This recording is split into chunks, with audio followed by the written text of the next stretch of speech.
Hello everyone and welcome to yet another weekly finals analysis stream / YouTube video if you're watching on YouTube.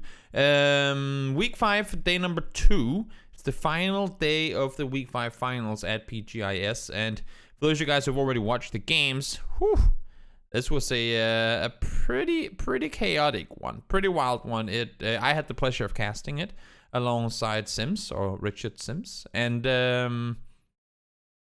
it was just crazy. All the way down to the very end. I mean, if you didn't watch it, I recommend you doing it. Either before or after you watch this. And if you did watch it, you will know as well. I mean, final game, there were... What did we figure?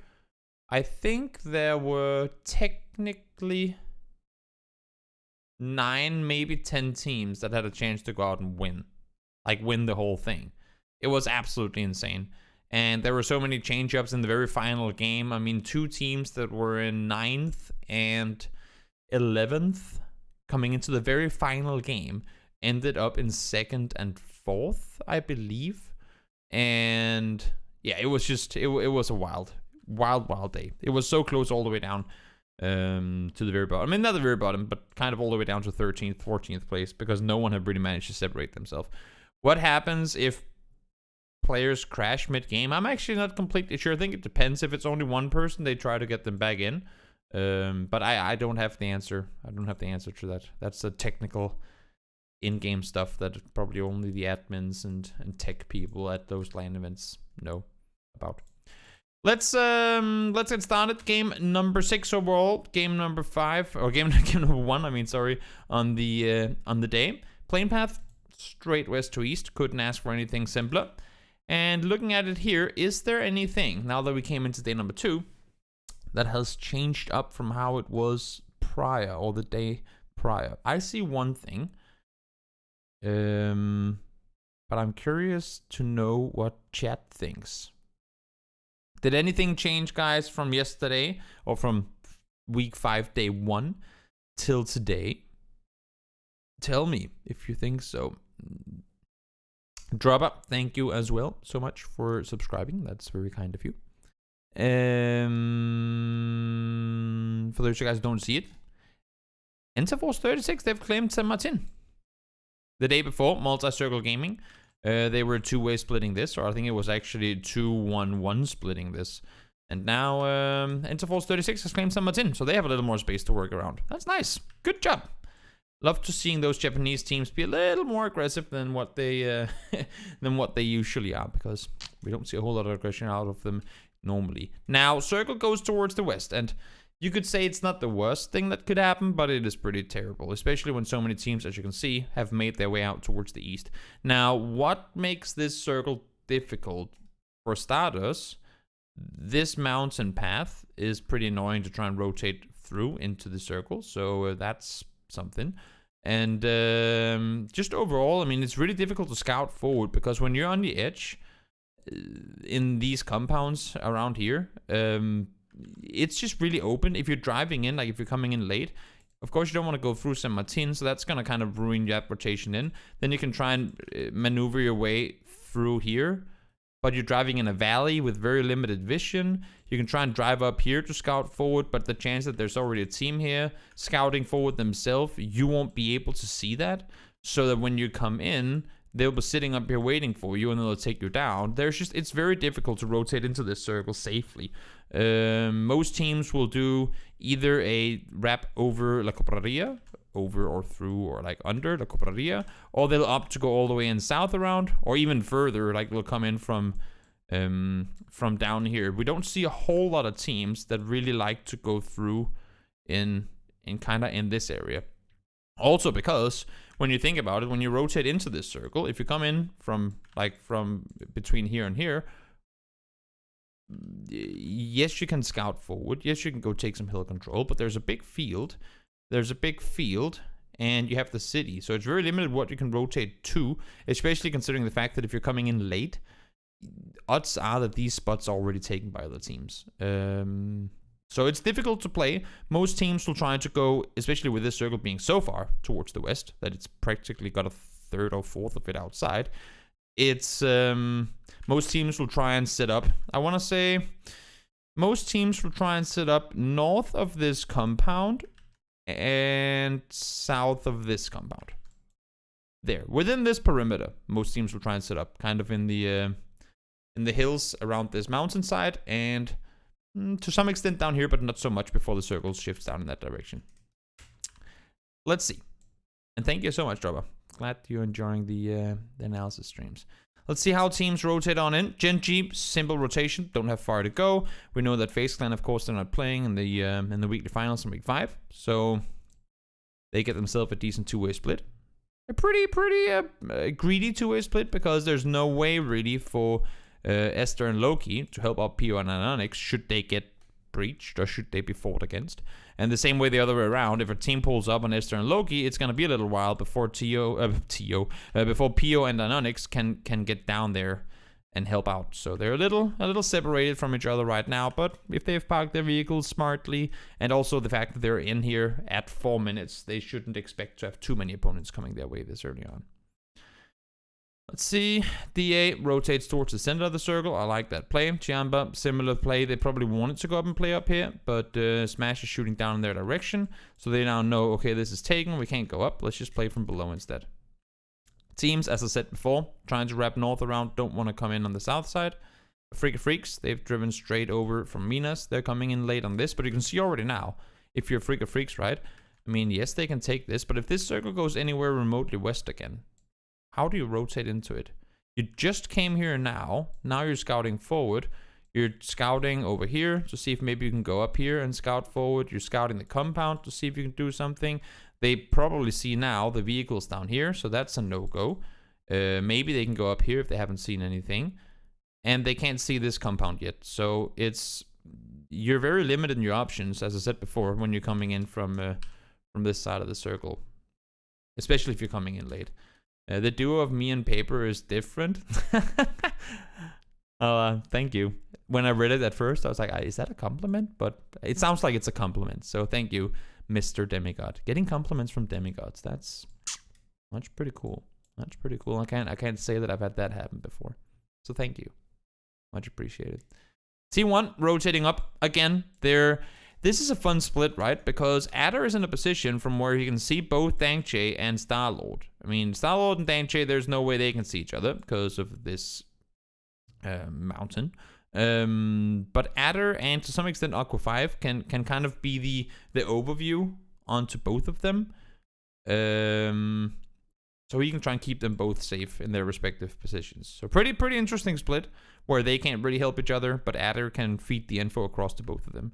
And Aqua 5 can try and help down there as well. Hey Psych, how are you doing? New circle shifts up towards the north. A tricky one to say the very least, because look at how many teams now have to make the rotations in. From the north, it's kind of funny because it's easier to rotate in from the north, but you have less areas you can really play. Also, now we're going back to the whole unplayables thing. Even though it's not next circle, that's now a word. Even though it's not next circle, it shifts away from this. It's the circle after. You can kind of see already the picture that we're drawing up here. Where can this circle go? If we draw up all the orange stuff, right? We exclude all the orange stuff. There is still one more circle. There is still one more circle. But you can see that with so much quote-unquote unplayable terrain in the next circle, in what will be phase 3 or circle 3, whenever this is closed all the way in, it will be very guaranteed where the fourth circle will go. So if we take phase 3, put it, oh, that's wrong. That was phase 4. If we take phase 3, there we go. This circle can still go anywhere. This circle here can still go wherever it wants to, right? But you can see that no matter where we place this, maybe if it goes here, there's still a little bit of wiggle room for phase 4. It can go kind of there, or there. But no matter where else we place phase 3, if let's say we put phase 3 here, it's very guaranteed where the circle is going to try to go, right? If we put it up here, it's very guaranteed where the circle is going to try to go. If we put it down all the way to the bottom, I mean, it's with the next circle shift coming, you're pretty much guaranteed where the circle after that is going. So every team now, they're gonna try and position themselves within an area where we have this, like an area where there's not a unplayable in like nearby. So up here, down there. That's kind of really it, honestly. That really is the only two places that you would expect, or into the city maybe, but that really is the only two places that you would expect the next circles to go to because of the way the unplayable mountains work. So you can see everyone are going full speed forward, crashing on in. Gen G, they literally crashed 4 people into the little compound there. And who was sitting there before? It was Navi. Tried to rotate in and make a 3-1 split, and Senya, there's nothing he can do to react to it. I mean, he barely even gets inside the compound before all of Gen G pulls up. And now Navi and Gen G are sitting side by side. In the meantime, Multi-Circle Gaming crash in. They heard the commotion maybe down here. They try to get the compound up towards the north. They realize, well, I guess we can't get that, so we got to go further down towards the south and try and claim something there. And in the meantime, on the south side of the circle, all these teams that try to wrap in, now infantry and T1 has to fight forward. While T-Anba, they're literally just sitting in the compound trying to stay alive with everyone around them fighting all over the place. I like this pull-up from Virtus Pro. So what happens here, and I noticed it during the cast as well, Lewis kind of separated from his teammates. Batulins, prior to this circle popping, Lou was rotating from down here over to this hilltop to take control. You can see how Virtus Pro positioned right now. This is something they like to do. Again, similar playstyle to what Gen G does. Batulins is up on the hill. They hold a compound safe, and Lou is playing a hilltop as well, trying to scout forward, right? So they have 2 guys playing high ground, trying to get info, and they have 2 guys holding down a compound should the circle go in their favor. So they have some sort of hard cover. Now the circle shifts towards the west. Lou scouts around. He can only see this because there's a like the hill kind of continues down in this way, so he can't, like, his vision down here is obscured to that compound. So he sees over here and goes, okay, it's only circle 2. I'm right next to it. I haven't seen anyone. I'm just gonna full speed send it. There's a good chance I can get this compound for myself. Gen G, they have a 2-way split going as well. I'm trying to find the other Gen G players. Oh, they're down there. I'm drunk. Never mind. They're in the same 2-way split they were in before. So, of course, as soon as they hear someone pull up in their compound, PO and Anonymous goes, nope. Lou sees them leave and goes, great, now this is mine. And while he pulls up on this, DA has heard Gen G leaving, so they go, great, this is ours. And they come up here as well. Now, Lou is all alone, having just heard the entirety of DA pull up on this, and VP now have to make a move trying to get over there and help. So full-on chaos mode. Batulins manages to get that, gets inside the building. Spiro gets shot at by Sonics, has to wait from behind. They get back up. They manage to make their way forward. And unfortunately, because, and I don't remember now if it was because the tire got popped or what happened to Batulin's vehicle, but he is forced out of the car down here, and Harusen has to come back and pick him up. Had that not happened, if you look at, like, kind of the speed they were coming with, if you just imagine it with this speed, that instead of going down here and turning around, Harusen was still driving full speed over here, I'm pretty convinced that Virtus Pro could have been 4 people over here to hold off against DA. But because he has to turn around, go back, pick him up, DA realizes, wait, the other 2 guys ain't here. The other 2 guys are not coming. Then he can make the run on over, try and help. They try to go full speed forward, realizing there's only 2 people there. They get the 2 knocks, and that's kind of game over for Spiro and Harusen. I mean, trying to... Oh, his car got shot at too much. True, he had to jump out. I remember now. But that's kind of... That's GG for Spiro and Harusen, at least in terms of crashing the compound, right? I mean, you can try. You can try a 2v4, but... That's just kind of pointless. So they realize, well, I guess that's not going to happen, and they lose because of what happened down here. Just unfortunate timing for them, but happens. Navi, in the meantime, Multi-Circle Gaming, fighting against each other with Meta shooting from above, with Interforce 36 being part of the engagement as well. New Circle, Pups, and again, as we drew it up before, we kind of know what we're shifting away from here. So where can this next circle go?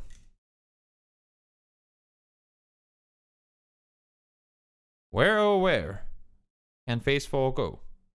I guess it can technically go anywhere from... Oh, it can't. It has to shift away from this as well. Where, oh where can phase 4 go?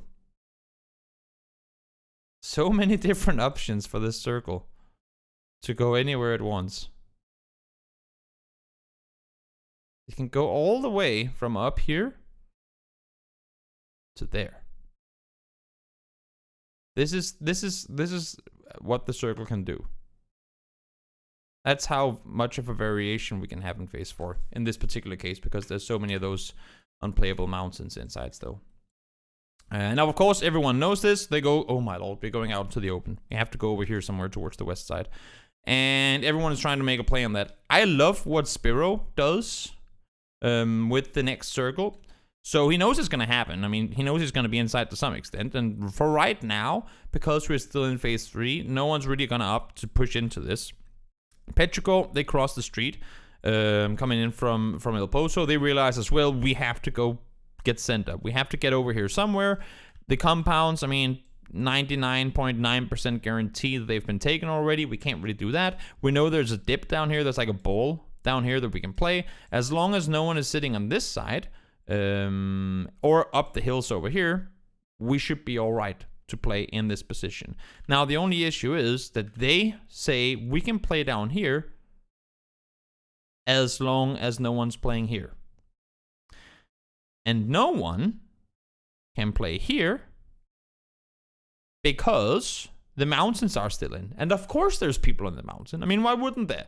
Why wouldn't there be a team on the mountain? You know, there always is, right? There's always that one team that sits up here and gets 8 kills before the 4th circle is even shifted. But in this case, there's no one up here. No one's playing the mountains because it was DA early. They wrapped around. It was Gen G. They wrapped in towards the center. So there's no one up here trying to take control. Right now, Sonics are looking the other way. They're looking towards the north. They're looking in here. They're looking from over here. So for the teams that are playing here, there's nothing pressuring them. Or there's nothing keeping them from being able to shoot down towards that dip on the other side. And I expect that's Petricor's reason to go move into this dip. I believe it's shaped kind of like that, going downhill in that direction. That this is the only weak point. Like this right here is the only threat to this position.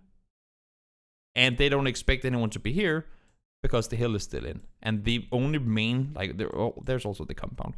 But the only main threat right now to this high ground position is that people could be shooting at them from the hill if they were trying to shoot in this direction. Does that make sense?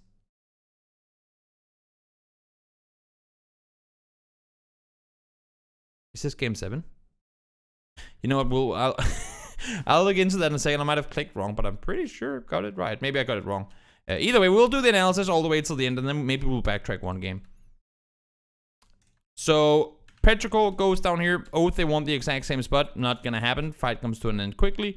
And still, they're fine, as long as no one's up here. And for now, it's working, right? For now, it's working. There's no one playing here. The hill is still in, and Petrico sits in it pretty well. DXG try to do a wide western rotation. They're coming in all the way from the top. Try and wrap in super slow. Not gonna get anything. Down they go. In the meantime, circle goes towards the west. Again, as expected. And now that the hill is getting shifted out, that's where this hill, like this dip becomes dangerous. Because now people can sit up here and shoot in your direction. Infantry, I love how they wrap. I'm surprised that T1 didn't do more to try and go up and claim this earlier. There's still the threat, of course, that infantry wraps down this way. But with this circle popping, I would have assumed to see T1 try and make a play in underneath infantry so that they could have helped them out. Instead, what happens is that all of infantry is allowed in here to try and sit and hold out T1. New circle pops. Boliang is kind of the anchor player saying, guys, we have a spot in the circle. It might not be much, but at least we're inside, right? So they wrap underneath, 3 of them. Longskirr stays back, try and get info. Folds in as well. And they know that there's no way T1 can really run up this road because of the team in the compound and the team down here. So infantry, they sit on the edge, they hold off. They have a really smart position to play from. They know that these guys over here are fighting each other. The only issue now becomes that now that fight is done. Sonics, they opted to leave. They wrapped around the other way. So infantry wanted to take the fight kind of with their backs open, saying, we can force the fight to T1 because these guys are busy doing something else. But now they're not busy doing something else anymore. So now they're in a hurry. They get the kills. They get the rests as well.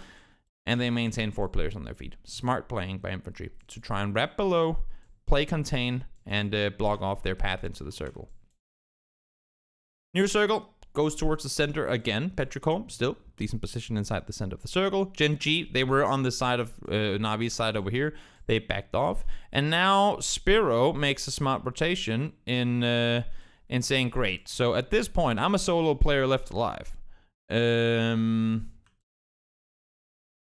He knows that obviously these compounds are taken. The shots have been fired the entire game over here. This compound down here is most likely taken. I'm not sure. I don't actually remember exactly how active Tianba were in the beginning of the game with shooting. So maybe Spiro knows that's a team down there. I would assume so. But yeah.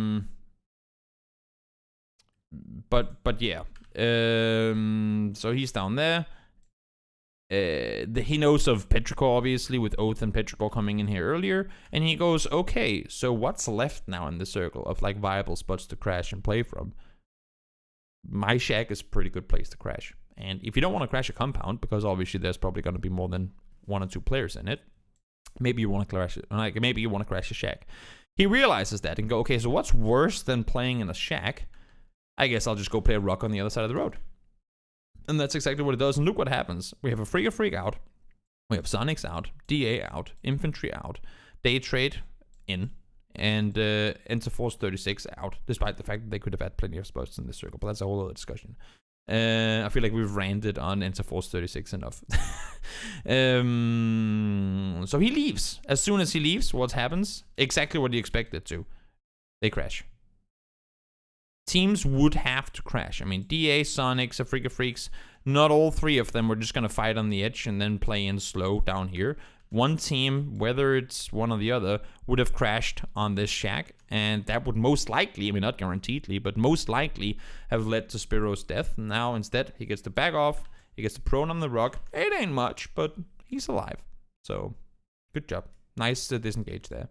Infantry forced to make the crash down the hill. They realize that, well, we can't sit up here forever.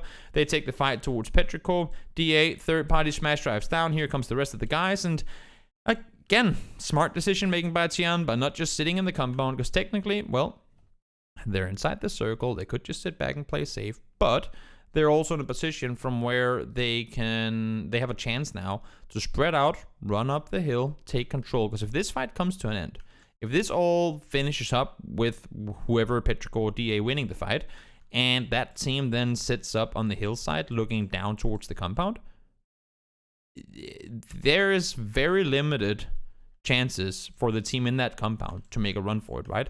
Next circle goes towards the north. There's a team sitting here, and they're looking at you in the compound. So good luck getting out of there alive. They know that. They know that if we don't do something here, if we don't use the fact and try and take advantage of the fact that these guys over here are still fighting, that might be us getting killed in a short moment. So they realize that. They run up the hill. They say, okay, this is our chance to make a play. Lorena runs up. Lin Shun runs up. Mings stays behind. He knows there's stuff going on over here. And the last thing Tianba want to have happen is, of course, I mean, they don't want to get caught in the compound. But at the same time, if they run 4 people up on this hill and start pew, pew, pew, shooting down in that direction, and then whatever team sits over here swoops down and steals the compound, then all of a sudden, Tianba are caught on the hillside, right?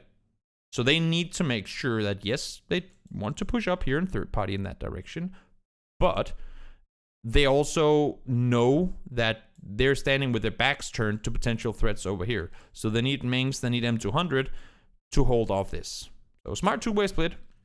Within a small area of the map, they kind of allocate their play, like they focus their fire wisely, Tianba, and they tend to always do this on Miramar. So a 3-way, pretty much play like straight line hold from Tianba. Ming stays back to hold off. They hold up. This is just, oh, I love this. I love this from Tianba. They're so scary good on Miramar.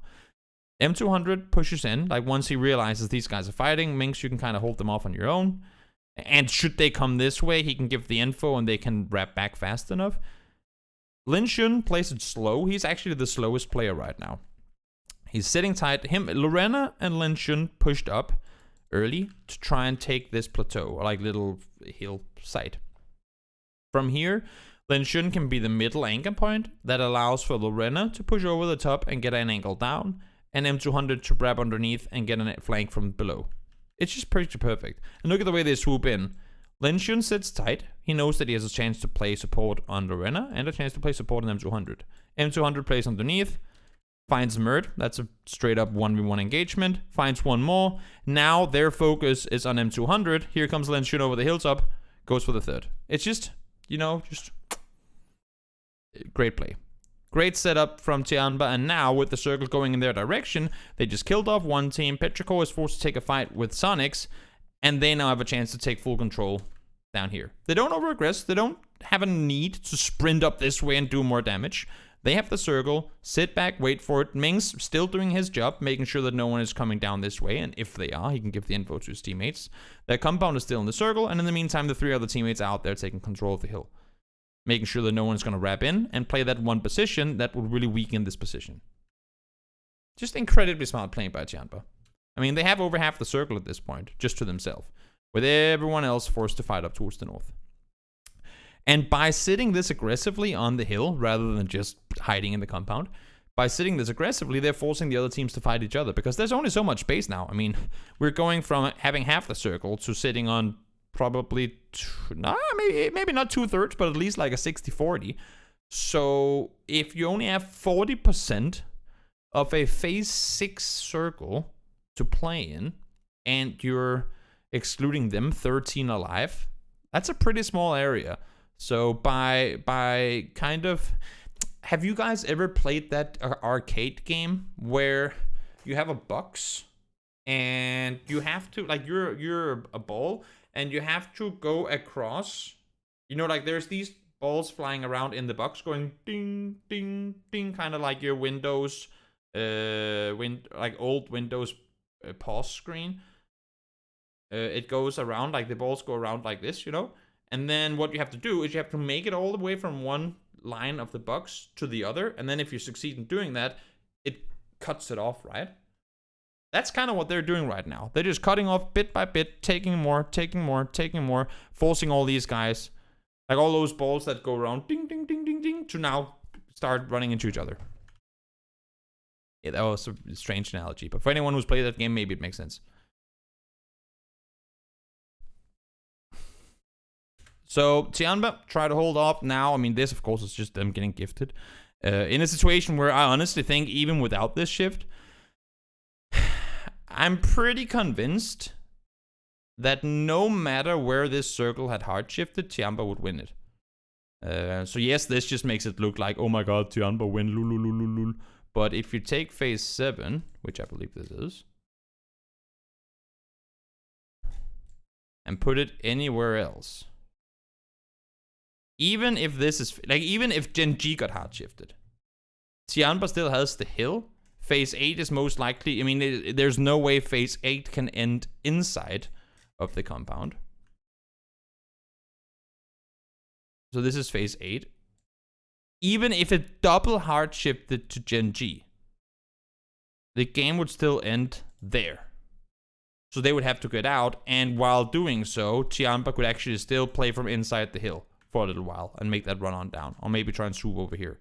So I honestly don't think that no matter, we can remove this one for a sec, no matter where phase 7 had changed, now it does go down to the south, but no matter where it had gone, I'm pretty convinced Tianba would have won, because look at this, and that's why so many teams try and claim center in phase 7, because as you can see, right now we have, I mean, if the dot is right here, right, no matter where I put this circle, obviously inside, I mean, you can't just put it out there, but inside the phase 6, no matter where you place phase 7, that cross that I just made, the center is still in.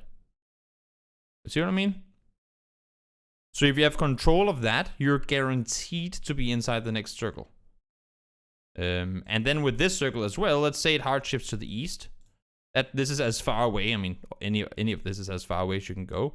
let's say it hard shifts to the east, and you're still playing on that dot, right? So now you're a little off to the west. No matter where this hard shifts, if it double hard shifts east, you're only just exactly out by like a meter. That would be around 3 feet for American viewers, I think.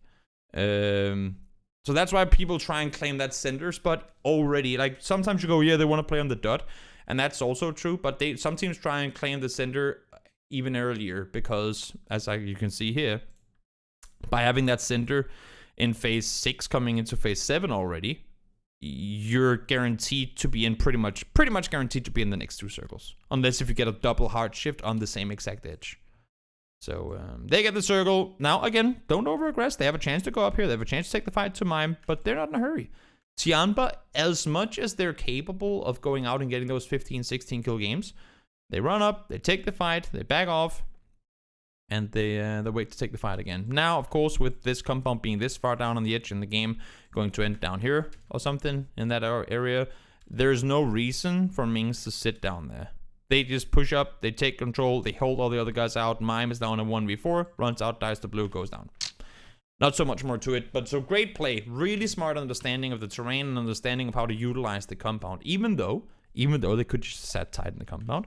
Had a team gotten up here, that would maybe have been them getting a 3rd place. And not anywhere near as many kills as they ended up getting. So smart, proactive play by Tianba allows them to get that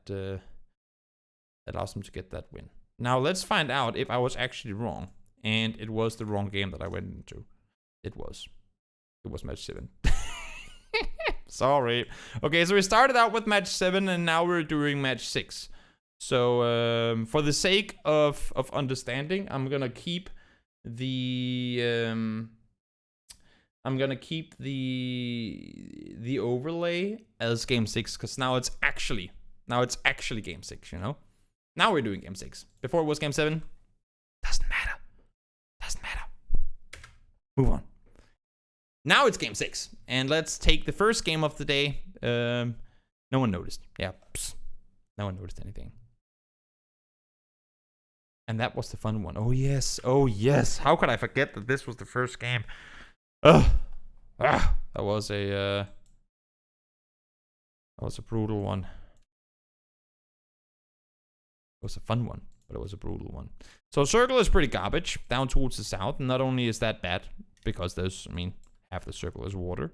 But if you look at what you have available that is not water, we kind of take for granted that no one will be playing down here. Maybe there's going to be 1 or 2 players trying to rotate their way in, but overall this won't really be used for all that much.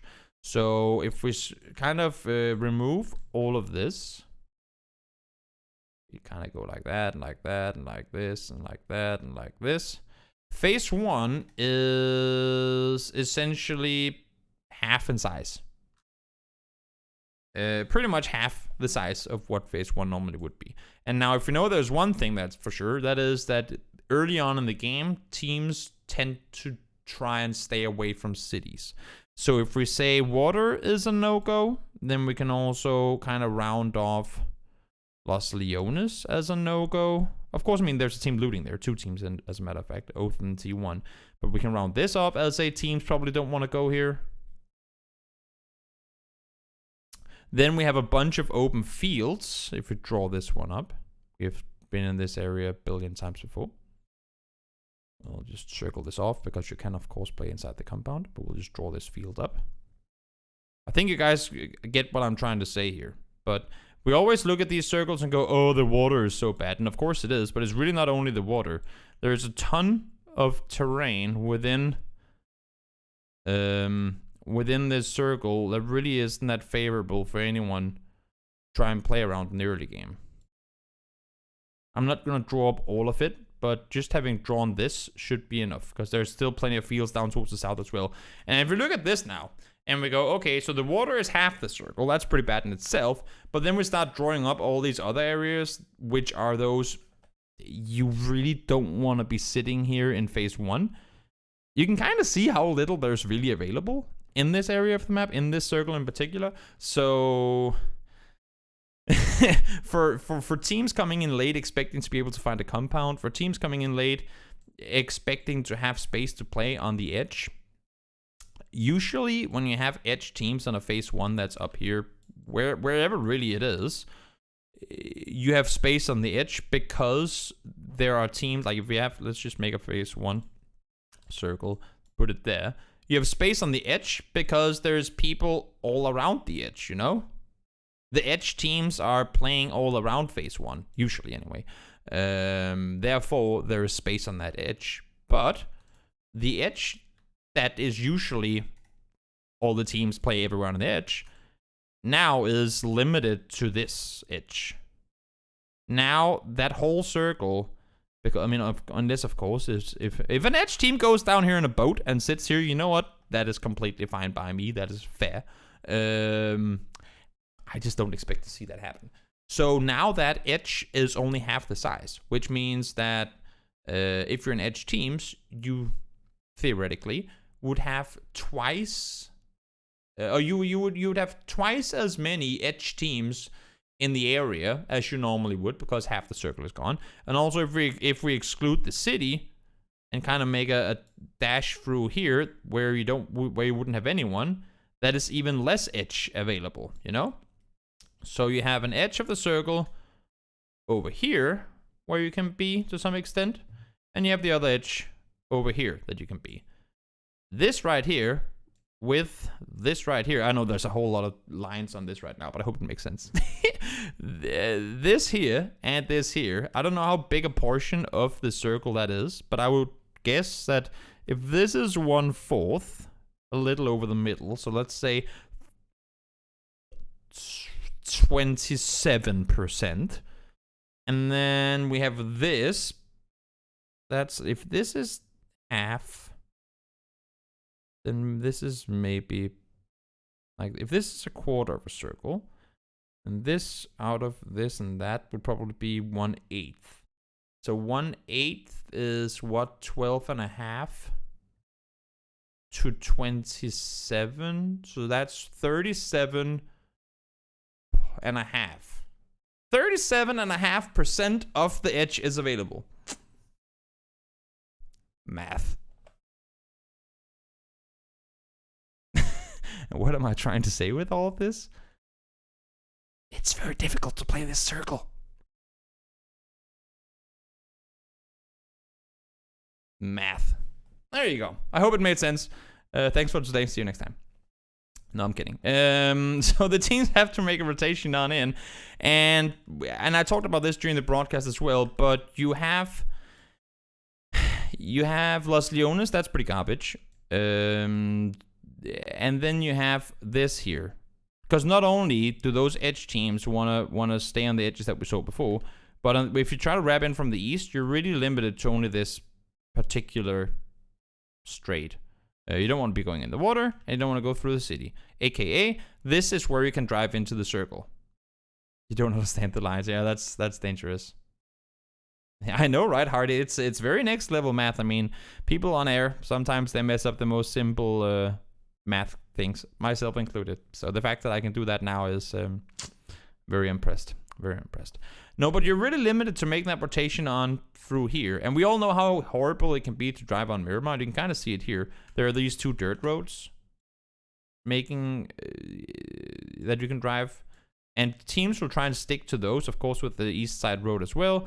So you have 3 with also the addition of driving up the mountain.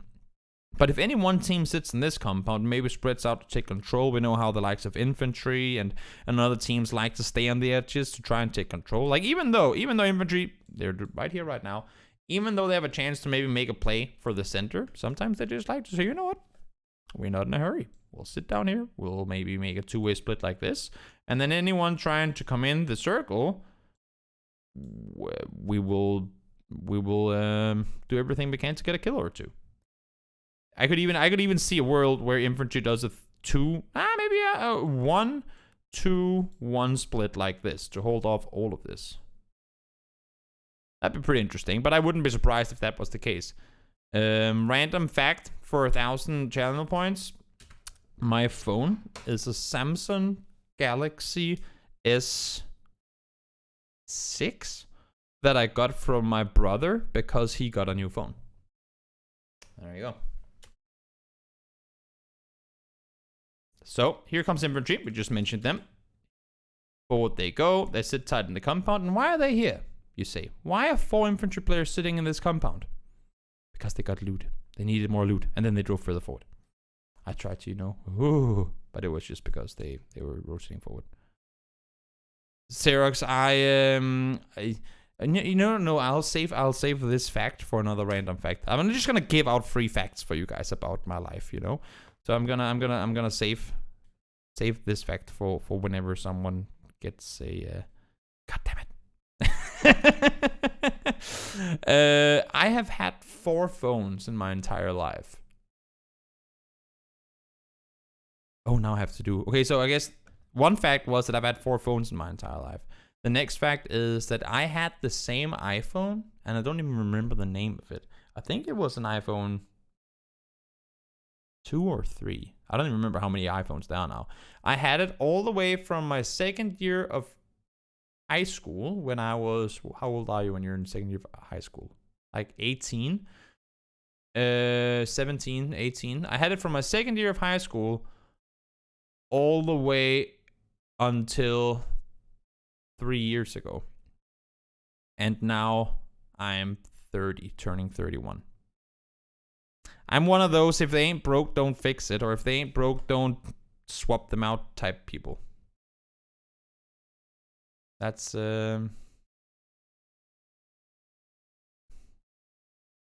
They can see chat. What do you mean? They got... Oh, improvising a song. You know what? I will do improvised songs. I will do them, but I will do them off, like, whenever we're done with the analysis. Because, as King kind of alluded to, it is, like, since we're recording this for YouTube as well, I will do the, I'll do the requests, but we'll save them until after the analysis stream is over. Or we can try and do analysis via song, but I don't think that's gonna be for this. We will save that for later. But I'm not gonna forget your coffee. Don't worry. Or coffee, however you want that pronounced. So Petrichor comes in late. Infantry sitting in a again, infantry doing infantry things. I said they could split on the edge. Now they're rotating further center, but in a very wide 2-1-1 split. It's pretty ballsy, considering that we just talked about how little space they really have to play around in the circle. And you can kind of see where everyone's sitting, right? There's not a whole lot going on over here. Nobody wants the city. Obviously, no one's going to be down here. So even though we don't have a lot of space to play already, this circle, I mean, other than Navi coming in late because Senya crashed, I'm pretty sure he crashed. You can kind of see how he drove his buggy. The camera was actually on him when it happened. He drove his buggy. He drove straight into a wall. He kind of just sat there in the wall for a few minutes. And then he came back in. So they wait, obviously, for their in-game leader. That's why they're... I mean, usually Navi rotates late, but this is absurdly late. So he, fortunately, got back in the game. And there you go. Now they're all together. So circle shifts out towards the east. I guess that's the most fortunate you could really have hoped for, because as you can see here, everyone is already in this area of the map, and we really only shifted away from 2 GXG players, 2 Sonics players, kind of Virtus Pro, and Navi. So it's for the sake of the greater good, for everyone, this was the more fair circle. And what can we make of this circle then? Okay, so Genji sits in a 2-1-1 split. Tianba sits in a 2-1-1 split. Infantry sits in a 2-1-1 split. Afrika Freaks sits in a 2-1-1. Oh, actually a 4-way split.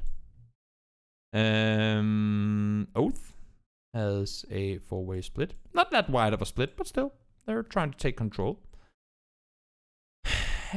So all the teams around the center of the circle, they're trying to claim as much as they can. And now, of course, with this circle shifting towards the east, they're realizing, great, okay, so we have to probably get together to some extent. We can still maybe maintain a close 2-way split, or even if you're that greedy, a close 2-1-1 split. But we probably want to squeeze things in a little, because there is going to be more teams coming towards us now. So let's see how this one unfolds. Tianba Okay, well, maybe they wanted to maintain their split, but not quite the case. Lorena runs back up towards Lin Xun. They can now play in a two-way. And Longsker and Xiaoyang, they opt to group up instead of sitting this far apart. So they're going to maintain. I go from a 2-1-1 to a 2-2. Genji going from a 2-1-1 to a 2-2. Oath still trying to maintain their split, but it's like a four-way, but a close four-way. That way it kind of it functions like this, even with the way that they're split right now. Lorena and Lin Xun, they hear 2-1 come close. This was an incredibly heads-up rotation, and I called it during the game as well.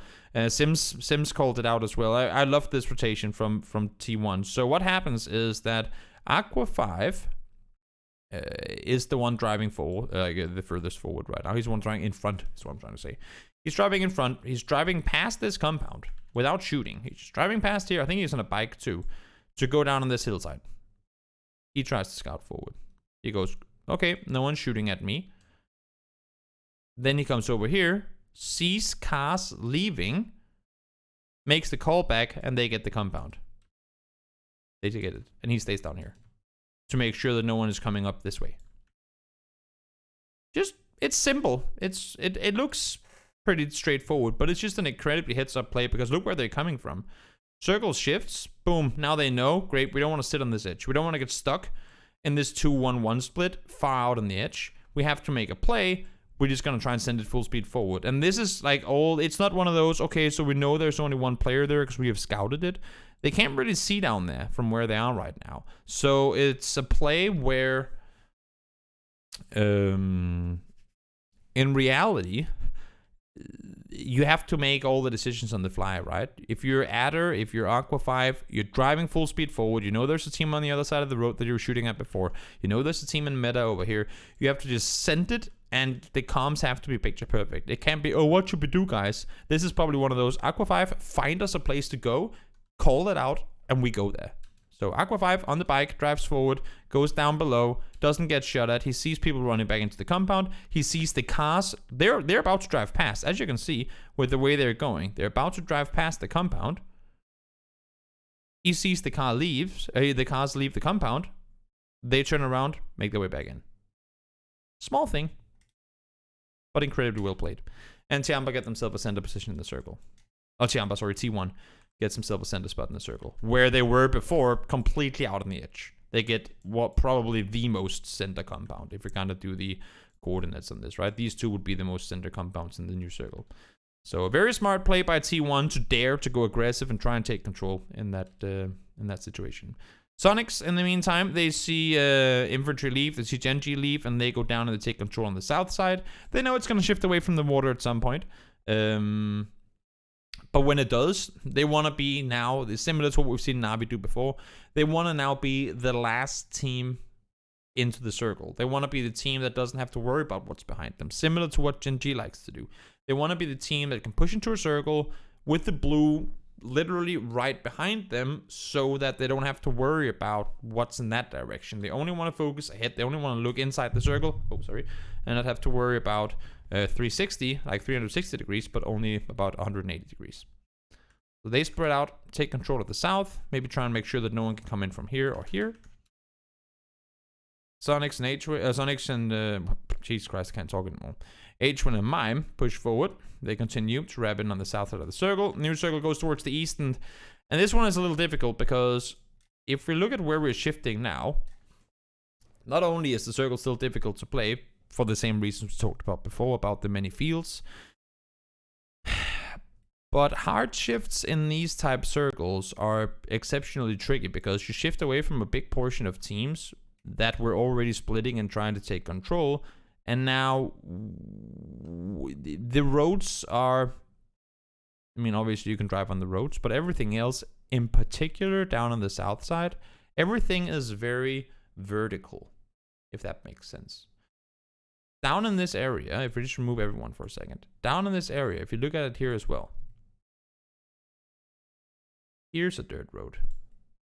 Here's a dirt road. Here's a dirt road. There's like a crevasse there. There's a crevasse there. Here's a dirt road. Or crevasse, I mean, sorry. So if you see, like if you look at it this way, there really ain't a whole lot of oh, but how do I do this? You know, like all the roads, all the paths, the only real horizontal. That's why I said vertical. Like the only horizontal paths we have, as in west to east or east to west, is the south road and to some extent this road or this road. So now we're forcing the likes of, what is it? Let's see. 1, 2, 3, 4, 5, 6, 7, 8. Nah, I mean, we will exclude them. So 7 teams to make east to west rotations in an area of the map where it's very hard. I mean, not if we exclude the fact that there are even opponents. I mean, you can get yourself killed in these areas even without opponents. You can flip your vehicles and just end up dying to blue. That's a whole other story. But if we add that again, that there are so many opponents nearby, having to transition in west to east in this circle with these compounds still being a factor, it's incredibly difficult. Like that's as much as I love these circles, north to south hard shifts are actually better than west to east ones in this area of the map. So circle goes to the east. You can see teams are forced to try and play the roads. There's really only so many areas where you can use your vehicles and drive through, and that forces this cluster out towards the middle. Day trade, they don't want to make anything of it, so they go north around. Na'Vi try and play up on the hillside, try and make somewhat of a control play, I guess you can call it. Virtus Pro, they play it smart. They go, I mean, again, what options do we have? What horizontals line can we play around? They know from having obviously played in EU that Na'Vi is one of the teams that like to sit on the south side. And they hear Na'Vi fight with Multi-Circle Gaming. I believe there was a knock at some point, as they rotate on up, or one of the other teams. And so they realize, great, so Na'Vi ain't down here. They're one of the, like, okay, if we have these circles, Na'Vi will be playing the south side. But they obviously don't know that that Senya got knocked up in the hills up there. So, or not knocked, but he got DC'd, so Na'Vi didn't have time to make this rotation. I think had Senya not DC'd up there, Na'Vi would have probably gone, like, they came down here and waited for him. They would have gone something like this. Na'Vi always plays these circles from the south. And since they didn't do that, since VP probably figured out that they are not doing that, they go, well, that most likely means that there's going to be space in the south. And, well, there was, to some extent. They drive past the two-way split, and there's only 6 players down here. They're only being contained by 6 players. Circle goes down towards the southeast. Now they're in a good position. So smart rotation by VP. Again, we shift to the east. This one a little further south. And now we have all these teams uphill having to play down towards the water. Tricky situation to be in, especially when they have the likes of infantry sitting on the edge trying to hold you out. Multi-Circle Gaming, they want to crash in. They do exactly that. Just full speed, send it into the center of the circle. They get themselves killed. They try and take the fight towards Na'Vi miles out in the blue. They end up dying to, well, more blue than each other, really. And now have to make the run into the circle. Not going to happen. You have infantry sitting in a 2-on-1 split playing contain. So that's not happening. Interforce 36, they came in on the edge. They never really did a whole lot to try and take more control. They just sit out there. They don't mind that. Afrika Freaks, they came in, they realized there's a team in front of them. They had a chance to take the fight to them, but again, I mean, Afrika Freaks are not in a hurry to take the fight. They see the new circle pop. They go, if the circle goes this way, maybe we have to fight these guys. If it doesn't, which it then, well, does but doesn't, we can still wrap down and play the hills below. The only thing is there's another team down here, so now you have to make up your mind. What would you rather? Fight for this compound up here against the team that you don't know necessarily who are, or wrap down and fight this team for a compound who you don't necessarily know who are, or maybe third option, try to wrap all the way around and come in below and just hope that you don't get sandwiched between like these two teams. So let's see, what does the frigate do? They have the option. They have 3 different things they can do. They can also just go into the field and hide. That's of course also a thing you can do, if that's if that's what you'd like to do. They say, you know what? I don't like what we're seeing. I don't like this right now. Let's just play it slow. Let's wait and see next circle. Don't over-aggress on anything. Now we know who's here. Okay, so Division X Gaming are the ones in here. Let's deal with it. Let's take it from there. Circle goes to the south. Why would we push this compound now? Let's just continue wrapping underneath. The only thing is by continuing to not take the fight, they allow for, like, by teams not fighting each other, more and more teams are allowed in, right? And you reach a point, for example, like we see down here now, where there's just only space for so many teams on that edge. Sonics had to hold off against Tiamba. Danche was a sneaky solo in the grass that they hadn't seen. Fortunately for Sonics, he ends up dying, Danche, without really doing any damage. That was very surprising. But the whole west side is just snake fiesta of all the teams trying to make it in from here. Incredibly difficult for them to really be able to do anything. DA is the only team in Europe that knows what they're doing and the only one who can do something in the finals. Liquid and FaZe get scared and do nothing as always. I would love to hear or see what you're basing that statement on. I would love to see that. That's fine. I'll let him stand by his statement, but I would really love to hear the argument be made as to why that's the case, because I must admit that I truly disagree with you.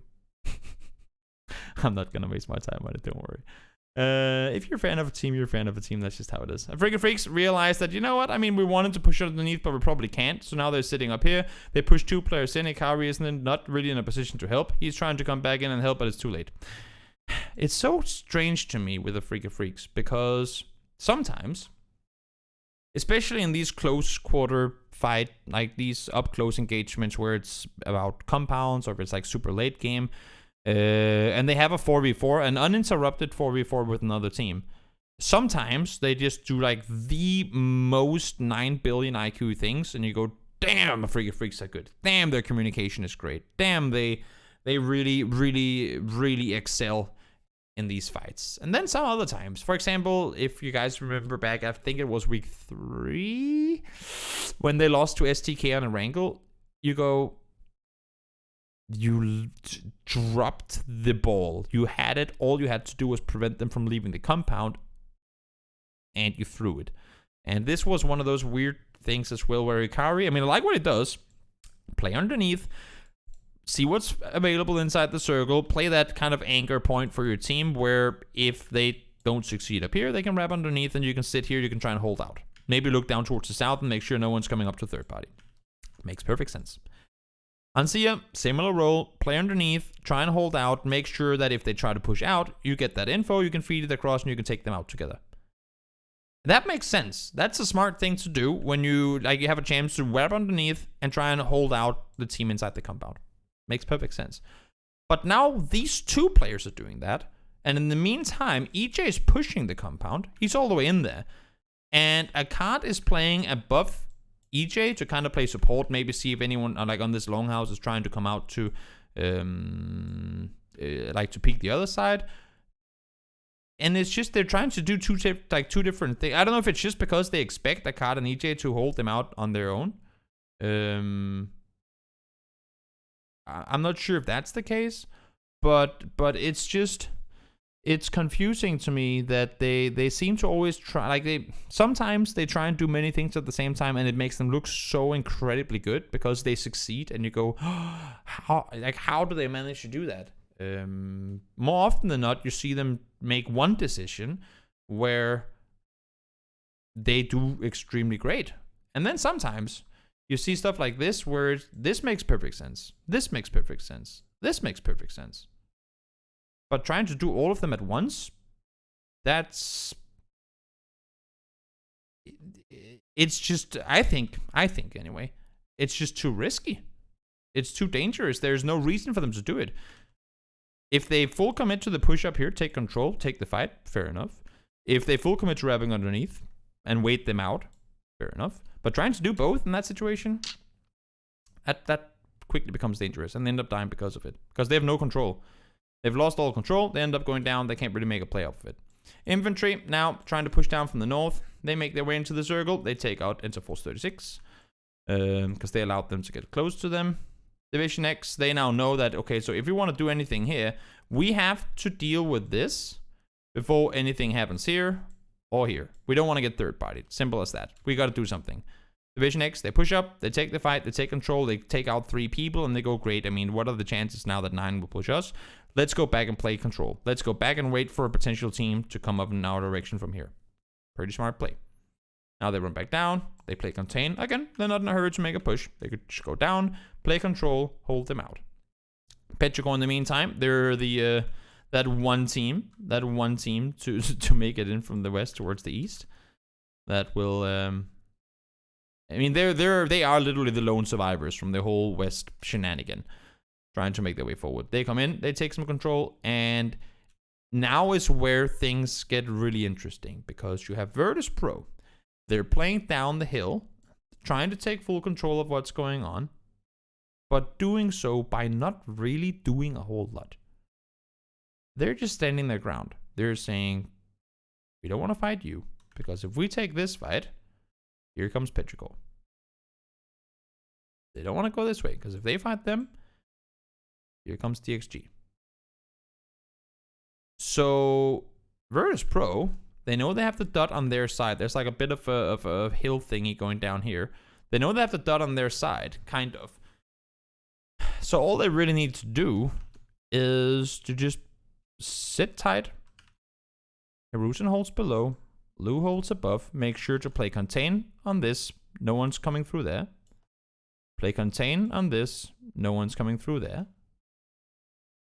And in the meantime, Batulans and Spiro can look into the middle and see what's available and slowly push their way forward.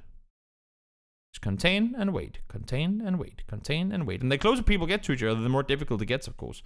Another issue is that VP really hasn't been fighting all that much, if at all, in this game so far. So they still have vests, they still have helmets, they still got everything going for them in that regard. Petrichor, they've been pretty much fighting with bayonets up close against their opponents for the good portion of the end game. DXG, you saw up here, fighting up close with the Freak of Freaks, fighting with infantry, fighting with the Interforce 36 earlier. They've been pretty active as well, and VP, they're just saying, you know what, I mean, fight each other, you have to push down to us at some point anyway. Wrap down below. Now they have to commit to a side, right? They've seen casualties on both sides. VP, they're sitting in a 3-1, so again, Hirusen not pushing, he's playing contain here. They can't push through there. Batulans now do the exact same thing, and now is when players are so close to one another, they simply have to make a decision. They've seen casualties on both sides, they know they have the numbers. Now is when you make a decision, and they opt to go west to kind of swoop that direction. 2-3 push over, now it's 3-1, and they take control and they win without losing a single player. Virtus Pro are incredibly terrifying in these situations, and they proved it here again. Very well communicated team that that thrive in these being 4-up late games. Like they rarely ever, when given an opportunity like this, they rarely ever, if ever, throw that ball that we talked about a Freak of Freaks doing just before. So great game by VP, and again, sorry for those of you who were confused by me accidentally doing the games in the wrong order. So now what we're doing, since we did the analysis of game 7 first, now we're hopping over to Erangel and doing game number 8. There we go. There we go. And by the way, chat, I didn't read all of what you were just spamming to each other about being fans of teams and whatnot, but I like to think, and I know this is extremely optimistic and naive for Twitch chat, but I like to think that the people that come in here and watch my analysis streams, or if you're watching on YouTube, that the people that go in depth with PUBG and like to spend time on these more in-depth things are also a little mature. I know it's a lot to expect. I know it's naive. But I like to think that sometimes, and I have faith in all of you. So as much as it can be fun sometimes to read spam for fun, banter, while like on the PUBG streams and stuff, you don't have to bring it to my stream. I don't mind people cheering for teams, but in my world, where I come from, you don't cheer on a team by hating on another team. I wouldn't go out and say, yeah, I'm a fan of Denmark because screw you, Sweden. I am. Sometimes we do that because, you know, Sweden. I'm kidding. But instead, be a fan of your team by supporting your team. All the Swedish people in chat. I love it. Bad example. But what I'm trying to say is just support your team. Support your team. You don't have to hate on the other ones. Just, I don't know. Maybe that's just me not trying to focus on negativity as a whole. But yeah, just my 2 cents, you know? And then here I'm the boss. And it's on my channel, so. Now let's continue. Game number 8. Plane has flown. Circles popped. Are there, let's just go a little prior to this circle. Boop, there we go.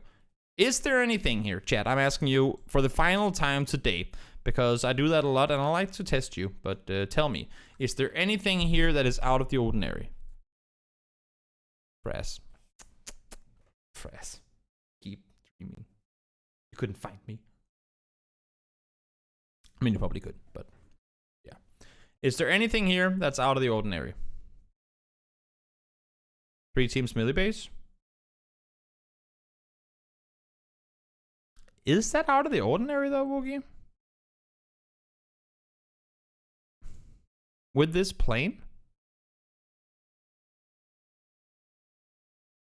Yes? Having a Novo, melee, and a West Coast team on melee with this plane? I know, Fraz, I'm just kidding. I'm part Swedish too, so that was actually a kind of a weird example.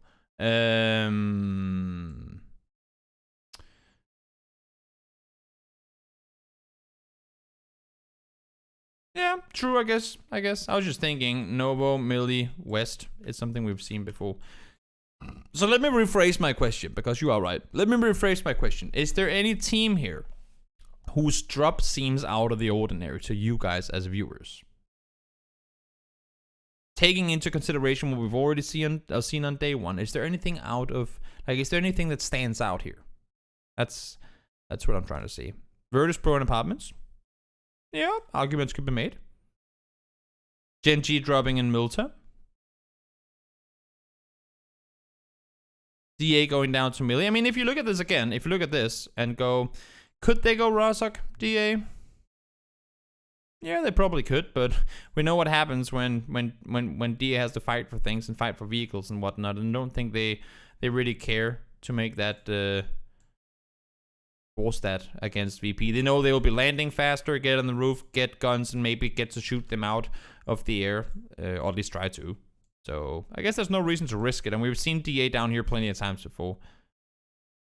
Navi going up towards Yasnaya. That's actually, I mean, as much as coming into, I guess, 2021, it wasn't that often. We've actually seen Navi oftentimes have been splitting this when they haven't been able to go down towards the west in the past. Or haven't been able to get, like, this has been their alternative drop spot for quite a while. And then when week 5 and week 4, I mean, sorry, they split this with Liquid for a little while, and I think it's just Navi saying, you know what, I mean, we don't mind looting this down here, but if Yasnaya is free anyway, we might as well, right? STK ain't here. Some of the teams that would usually land Yasnaya ain't around here, so we might as well just go loot Yasnaya. If it's free anyway, might as well go take it. So overall, I mean, I wouldn't say there's too much out of the ordinary in terms of what we've seen in this tournament in the past. You could say that having 3 on melee, especially with this circle then as well, that can be a little tricky, both for them and for the teams on the other side. But overall, it's pretty straightforward with where teams are landing, in, like, when you take into consideration the plane path and everything. Teams starting to make their way in again. Of course, I mean, there is a chance that we go down to the. Actually, you know what? Is there a chance that we go down to melee? Can this center? Yes, it can. Would have been fun, right? I guess it can only really center here, though.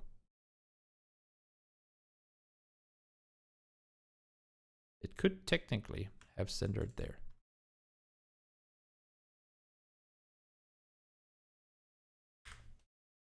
But yeah, so if we take into consideration that most teams will probably not expect it to go towards the melee side of things, similar to what we saw in the previous game, which then actually was game 6, we're cutting out a pretty big chunk of phase 1 in terms of what's available.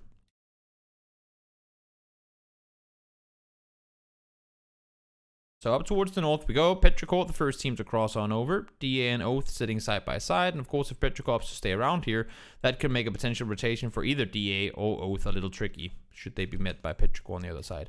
But you can kind of see with Ixlef down here especially, I mean, of course he could scout in this direction, maybe even further out towards the east to see what's available and maybe open up a transition route for them. But also what we oftentimes see with people sitting in this position is that they sit here because then if you're scouting from the other side, if you're getting ready to rotate forward, they won't see you. And then as soon as Mamo hears vehicles coming over, he can peek up and shoot at them as well. So Petrichor, with how they're splitting right now, it looks very much like a potential bridge camp position. You'll see him coming back up here now as well. Now they rotate out. They didn't want to sit around and wait anymore. Mamo still is playing the gas station. Day trade comes in from the west. I like this split from T1 as well. I mean, they're not really scouting forward right now. They're just trying to get info from what's happening outside. Adder maybe is looking... Hey, no, that's not true. That's not true. I take that back. They are scouting forward, but they're also at the same time trying to maintain control. And as I said, similar to what we talked about with Sonics before, they want to be that last team that comes into the circle, right? They don't want to have to play with anyone behind them. So with the way they're sitting here, they can play container on anyone trying to make their way in late. Enter Force 36 comes in. Circle goes up towards the north. Now, meta, 2-1-1 split. They're probably going to group up to some extent. Infantry, 2-1-1, or maybe like more like a 4-way split. They're going to group up to some extent. Where they go, we'll have to wait and see. Sonics, 2-2 split. They're most likely looking to group up. So the entire center is being split right now. And what are some of the priority spots? Of course, you have the whole snake compound, which some people call this whole area. That's pretty valuable for right now. The triple stack is a pretty good place to be. And it's funny to me because I've never really... It's a weird position, but I mean, if Wookie, if you're still here, the value of this one story, because I've seen teams, obviously, I mean, any compound can be that compound that gets circles all game and you end up winning because of it. But I've seen many times teams opt to go to this as kind of their first pick when they've had chances to maybe get other compounds, where they just send it and hold like the one story. And I've always found it so funny because it's just, I mean, if you just look at the building models, it's a building from where you have one window on this side to look up in this direction. You can kind of see in this direction. You have no real control down towards the south, and you can't see people coming in from the south before they're here, essentially. So it can be extremely difficult to hold off a potential push if they're allowed to go up and play the back of the wall.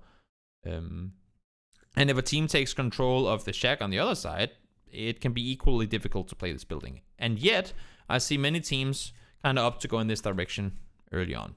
Speaking of which, there goes Xiaoyang. There comes 9. They don't even seem to scout up here in this direction, but they just they opt to play their 2-way split with the one story instead. It's not a great spot, but it's decent to defend from crashes because people will get shot in the door and you can spam nades out the window. You need to have the shack with it. Exactly. And that we're getting to that later on in this game because infantry made a really smart play up on that shack when I believe, is it Gen G or T1? I can't remember. One of the teams sitting up there. Again, we in the last stream on day 1, we talked about some of those Achilles heel positions to compounds, and for the sake of this shack, having control over this, or at least knowing that no one else is there, that's pretty, I don't want to say crucial information, but you don't want to have opponents up there when you're in the shack, for sure. DA come in late. They say, you know what, screw it. We don't want to cross this bridge. Let's go back the other way and try and make our way in from there. They managed to do so. So everyone is fine for now, despite the circle being melee and then not melee. And then back up here, we haven't lost a single player. Everyone's had a chance to rotate forward. And now we get this circle, which is also pretty freaking garbage. Still got plenty of water in. We know, of course, that the next circle is going to shift away from it. There still are some options for this circle in terms of where it can really go. It can... It can fit in It can include and exclude a few compounds up here. I don't think there's anywhere it can go where it completely shifts out the water.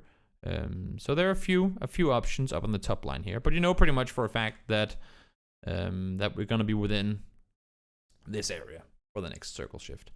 So everyone, of course, is gonna try and group up and gather something here, and I'm looking at one team in particular right now.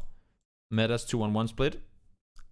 You're most likely not looking to try and maintain this any longer. Same thing with Sonics in a two-way split. You would probably expect to see them try and group up to some extent. Infantry as well in a wide two-way split where they don't really have eyes on each other. They're probably going to look to group up somewhere. And where do you go here if you're infantry? Do you want to stay in the big two-story building, shack and a one-story, with a fence all around? Or do you want to go inland? You know the next circle is going to shift away from water, but as we saw here as well, even if it does shift up to the north, which we expect it to, you're still going to be in decent position. The only thing is, this is pretty much no matter where we go, as you can see here. Even though it's just a one-story building, this is pretty much center, no matter where we place that fourth circle, right? So you'd have to expect that infantry puts more value, even though this, I mean, in terms of what you have for cover and how many buildings you have, even though this might seem better, let alone looking at the buildings and the fact that you have a wall and it can be difficult to breach and whatnot, the fact that you're pretty much guaranteed to have a center position up here, that's that should be the what do you say, the deciding factor. Yeah, true. I guess with the cliffs added down here, it does make it a little more difficult to play around. And with this one, no, this one was there before too, right?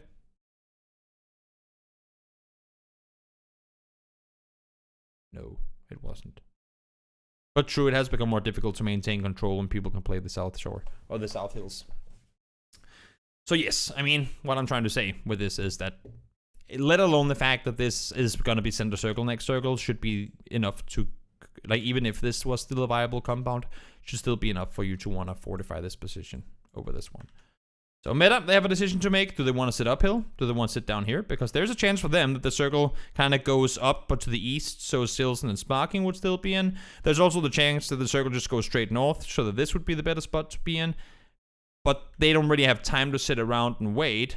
They have to make a decision. You don't want to maintain this two-way split. Maybe you can try and have two down here and two up here.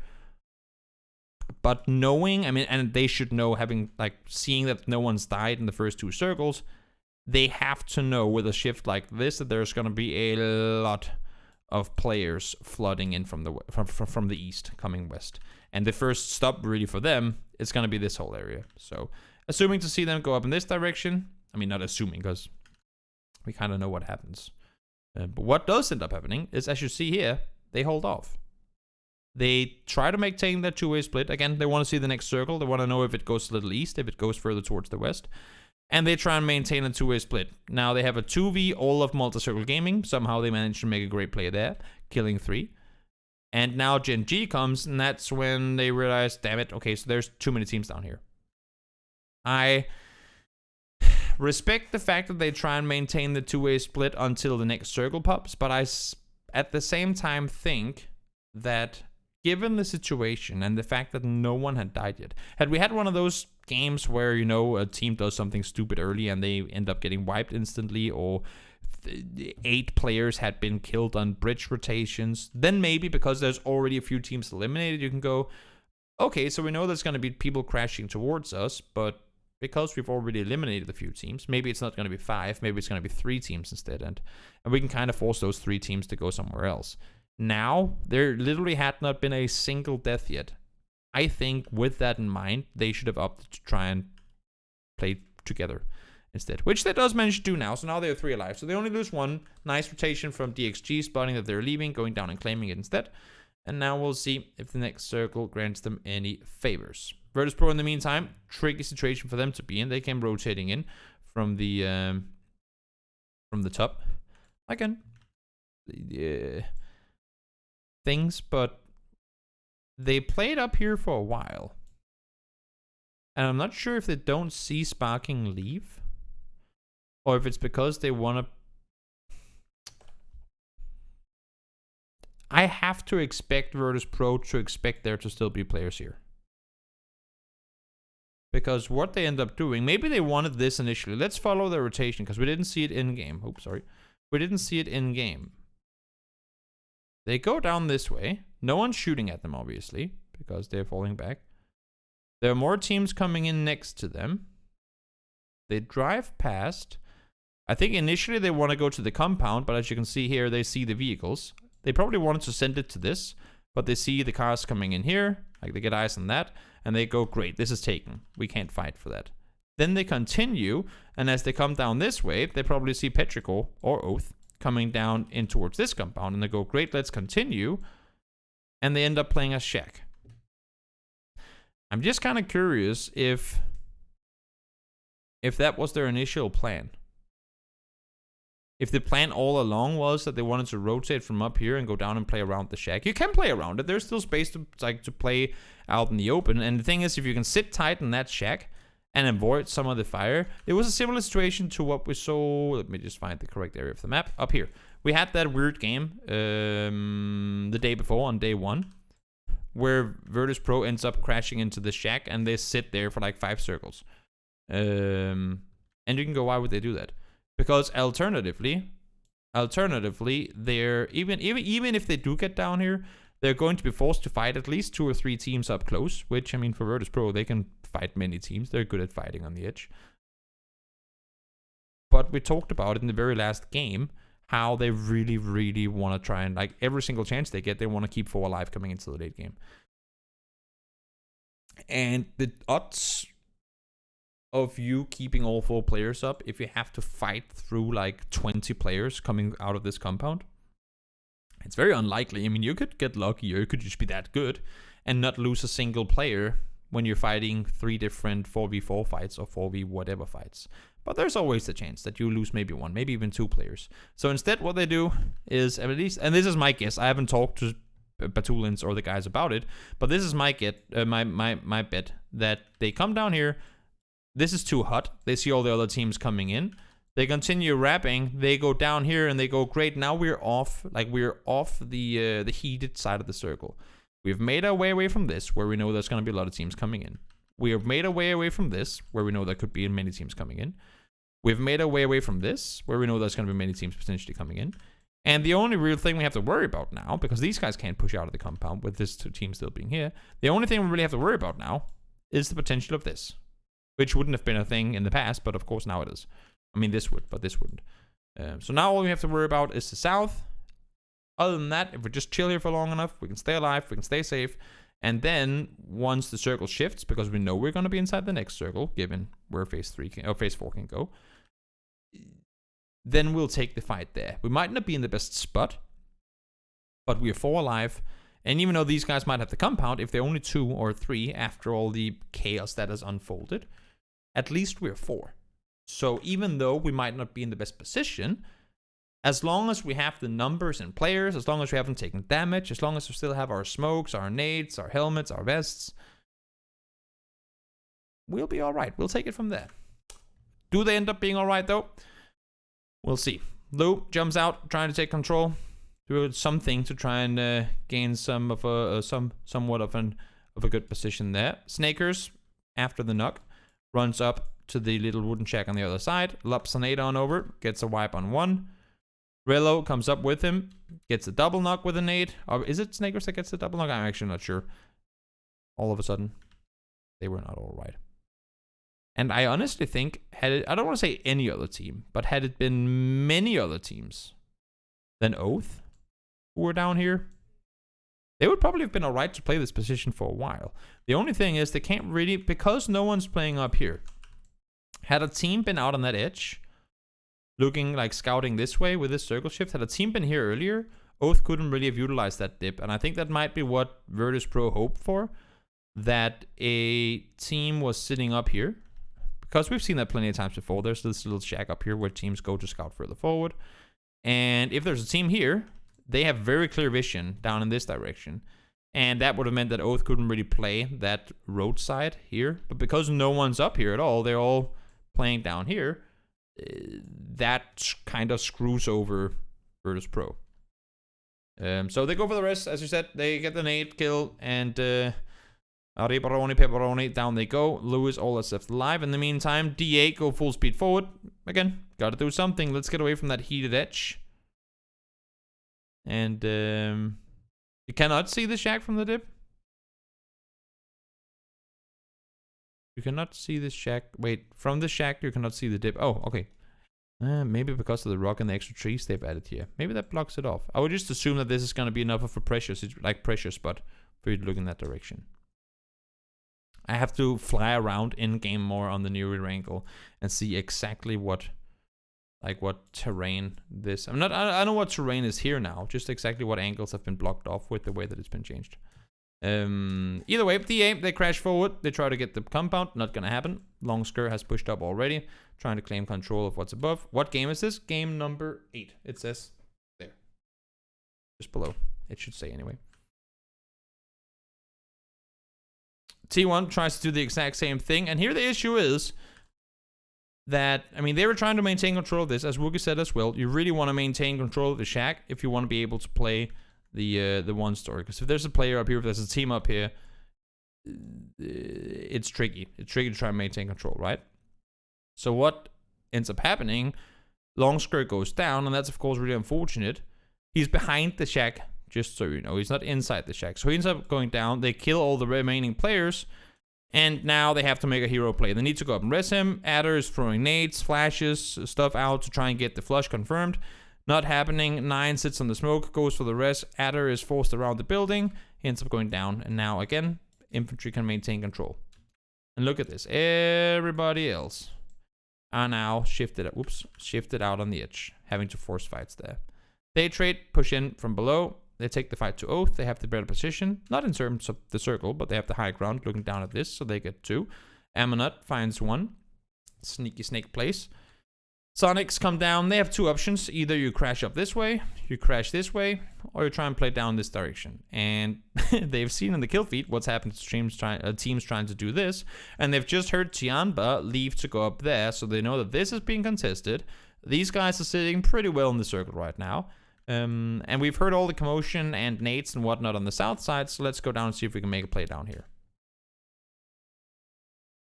They come down, they sit on the edge, they make sure no one else can cross in late, they take down Ammonut.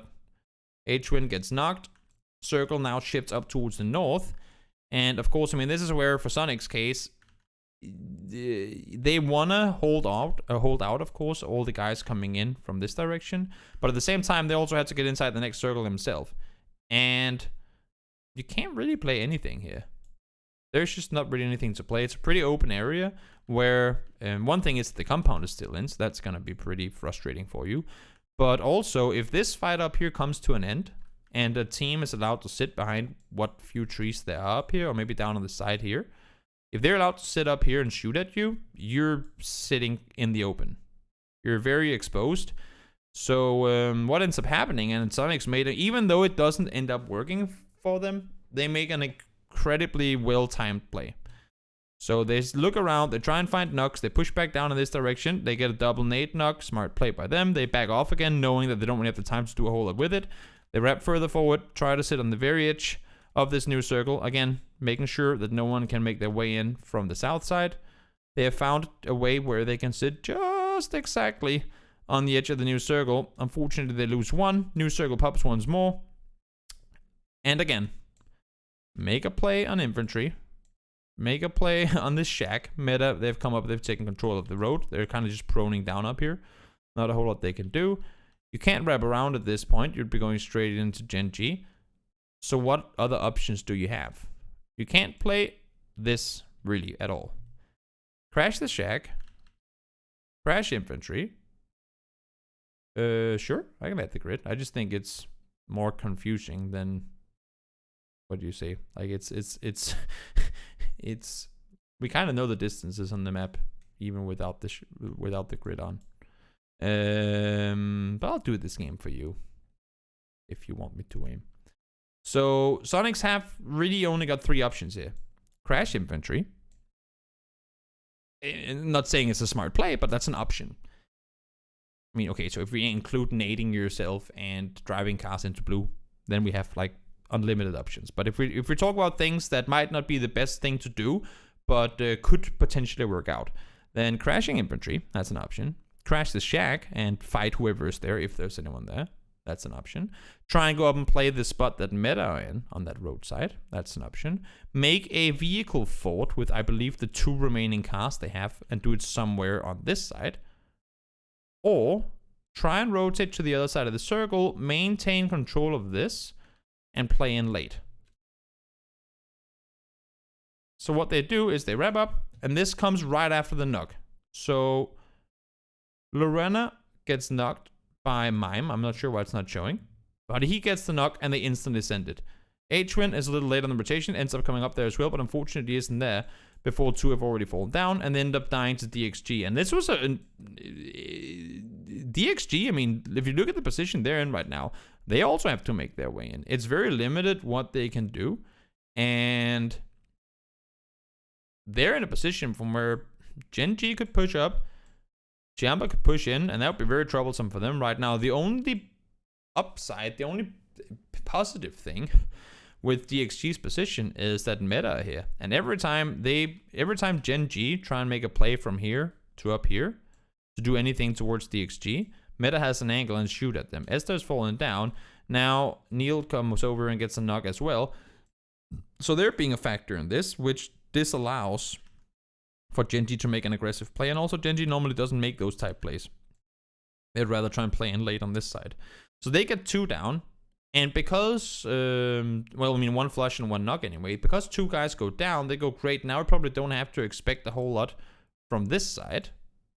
Because why would, I mean, Loki and PO alone, they're probably not going to push into us. So now they can focus more on this side without having to aggress. They don't have to sprint into Tianba because they have to make their way into the circle themselves as well, right? But now we can focus the other direction. So they send the players back on the other side. Sonics come. And the exchanges go, well, that's perfect. We didn't have to deal with them at all. Sonics is doing it for us. They get 2 knocks. They get the 3rd. And IQ 500 comes in and goes, thank you. That's, I mean, all you have to do is get 1 kill and 2 teams were wiped.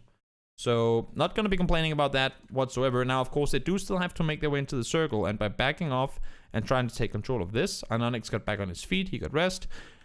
Gen G outside the circle. They have to cross. DXG has to wrap down. Wicked is here. Sparking is playing inside. And you still have 4 infantry players playing inside the compound. Now, I think infantry has had it. They are saying, you know what? If somehow, let's say DXG wipes Gen G and Meta immediately after, and they can then go down and maintain control of this, and the circle is going to go away from us, it's going to be hard for us to get out of here alive. Let's make a play on that check now. We know that Sparking is up there. We know there's a person in the area. We got to go up and try and force him away or kill him. And that's exactly what they do. And look at the amount of control they just took with this. If for those guys who don't know, it's like a little bit of a downhill in this direction. So by sitting the way that infantry is sitting now, they know for a fact that there's no one out here because there's not really anywhere they could be. For infantry being in the position that they're in right now, I hate to say one of those you can't lose those games because I've seen team lose the most absurd games, but they're in a very good position. Very good position to hold off. You know the next circle, I mean, pretty much no matter where it goes, it's going to include this to some extent. You can see how big phase 8 is. So even if it had hard shifted towards the east, it would still pretty much end on their shack. If it goes west, that's just better because, I mean, Gen G is out. And now all they have to do is hold them, like prevent them from crossing the road. They push 2 up, they push 3 up, they get the double, and Onyx goes down. GG. Nothing more they could really do there. Smart hold, Boliang pushes up the other direction to make sure that A, no one is coming in from there, and B, try and get an overview of this direction. They get the kills, they take them down. And again, an example of a team similar to what we saw with Tianba on the second Miramar game. A team that has the center compound. They have a chance to, if they wanted to, just put 4 people into the bathroom and say, let's just wait here until someone does something. But instead, they go out and they take control. 2 times we have people in the shack. We had T1 player there. We had Meta there. They know the importance of keeping it clear. They go up, they wipe them. 3 times they get crashed, I believe. One of them they avoid, but that was VP. But the other 2, DA and T1, they take them down and like they force the fight inside the shack and they kill them. 2 times that happens, and now here in the end as well, push up, utilize the fact that these guys are fighting to push up and take control of this. Split one out, get division, deal with them. Incredibly smart play by infantry, which is a good part of what makes them a very, very, very scary team as a whole. So now let's hop on over to game number 9. And again, guys, if you have questions along the way, do feel free to ask. I'll do my best to answer them. Some of them I'll try and answer between games. So let me see if there's anything that I missed. Blah, blah, blah. Teams, multiple weeks. That's format discussion. No, I think we're good to continue. I'm gonna just take a sip of water.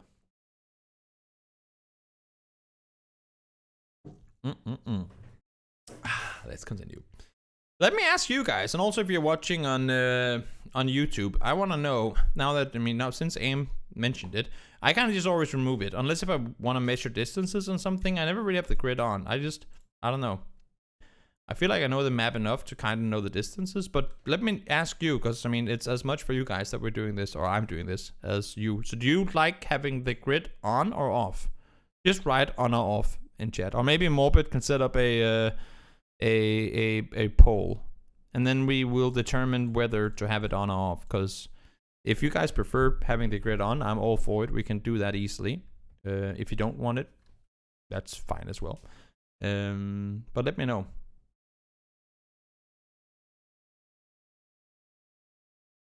It's easier on the eyes with the grid off. That's what I'm thinking. Off, off, off, on, off, off, off, off. Use the grid when you need to. And that's what that's off. Okay. We're going with off for now. We're gonna go with off. And that's exactly the thing that I was thinking. When we want to do distance measurements, when we want to align the centers of circles and whatnot, then we'll put it on. And then when we don't need it for general rotation talks and whatnot, then we'll have it off. Good. I just wanted to hear. If you guys wanted it on, it's all fine by me that we do it that way. But I agree. I think it's easier to kind of see what's going on without it on.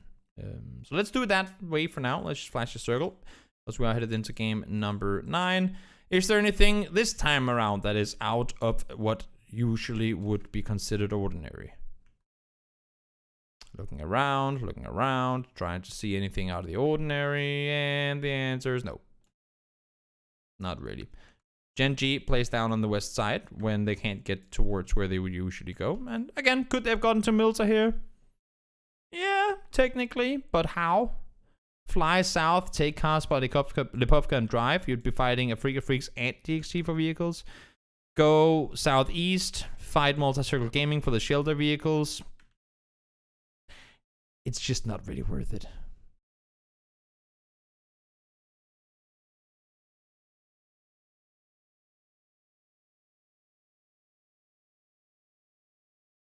I don't mind having the grid on, but that's why I'm asking.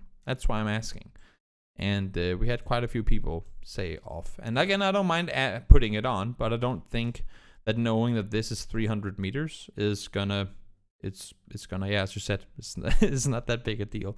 I do put it on though. I don't know if you've seen like some of the other broadcasts, but I do put it on when we try and do like distance, like specific circle info or stuff like that. So we play around with it.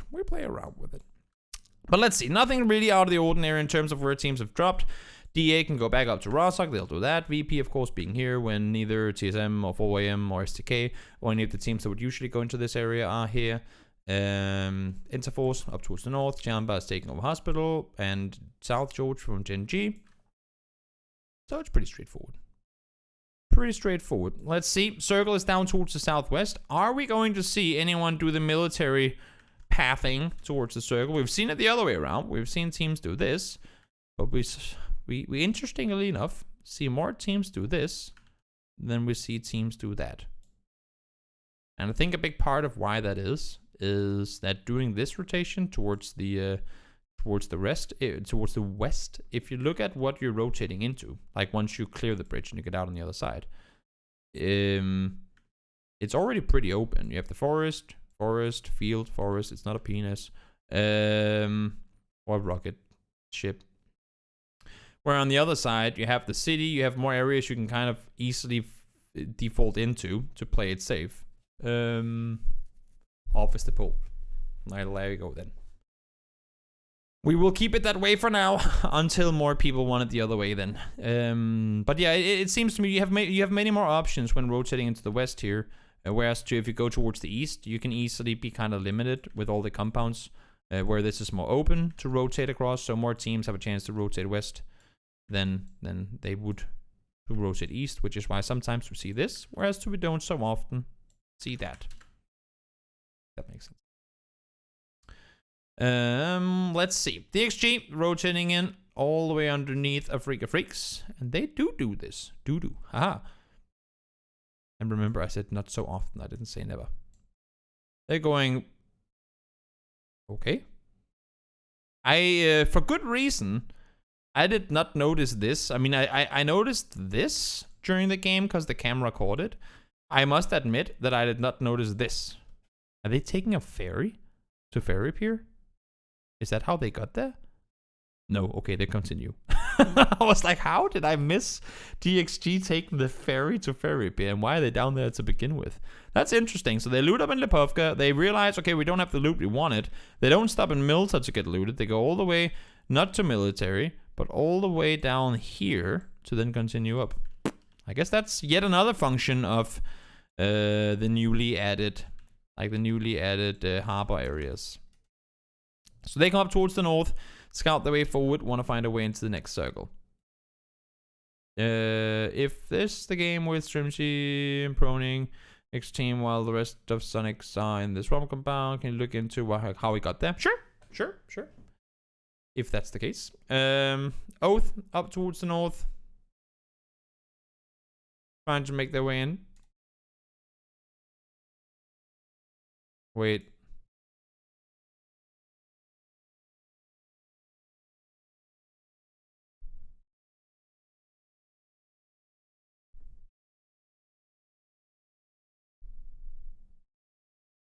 Never mind.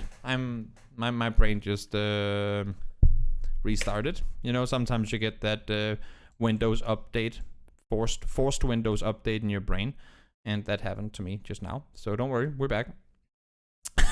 I just tried to think through something and it ended up not making sense at all.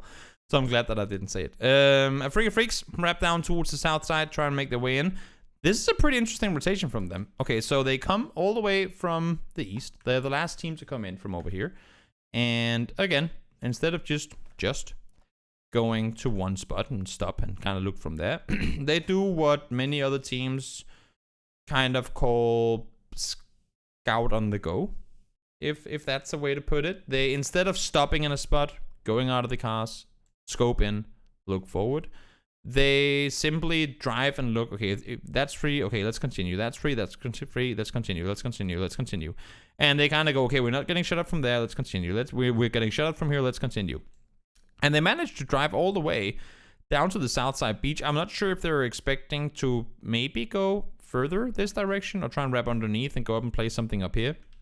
We have seen a lot of games end here on the south side of Quarry. So it could be that they wanted something here, but they managed to make their way in from all the way out towards the east. Scout forward. Meta is not shooting at them. Infantry does start shoot at them. Multi-Circle Gaming doesn't shoot at them. Genji comes down to the south and they do start shooting at them. And now the new circle pops and they turn around and go back the other way. Just kind of interesting how they opted to play the south side rather than maybe go up and take something here, which, if you look at it from this perspective, is evenly good position in the circle. So they go all the way down towards the south, right back up towards the north, and now they go to that forest. Instead of just going there straight away. They wanted to go all the way down here to then go back and play there. I just noticed it on the map stream while we were casting, like, okay, so they were up here, then they were down there, and now they're back up here. I just didn't see the actual rotation during the game because we were focusing on something else. I just saw them being up here at one point and then on the beach. I was like, okay, I guess they're playing the south. And then all of a sudden they were back in the forest and I was like, wait, what? But for now, in the early game, you can still transition through this death field. Or we can draw it up more like this. This death field. You can still transition through it. It looks like a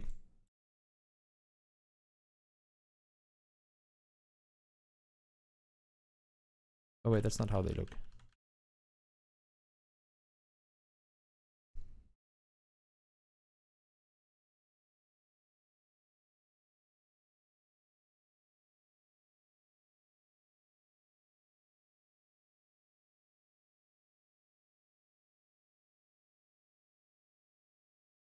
That's a snowmobile.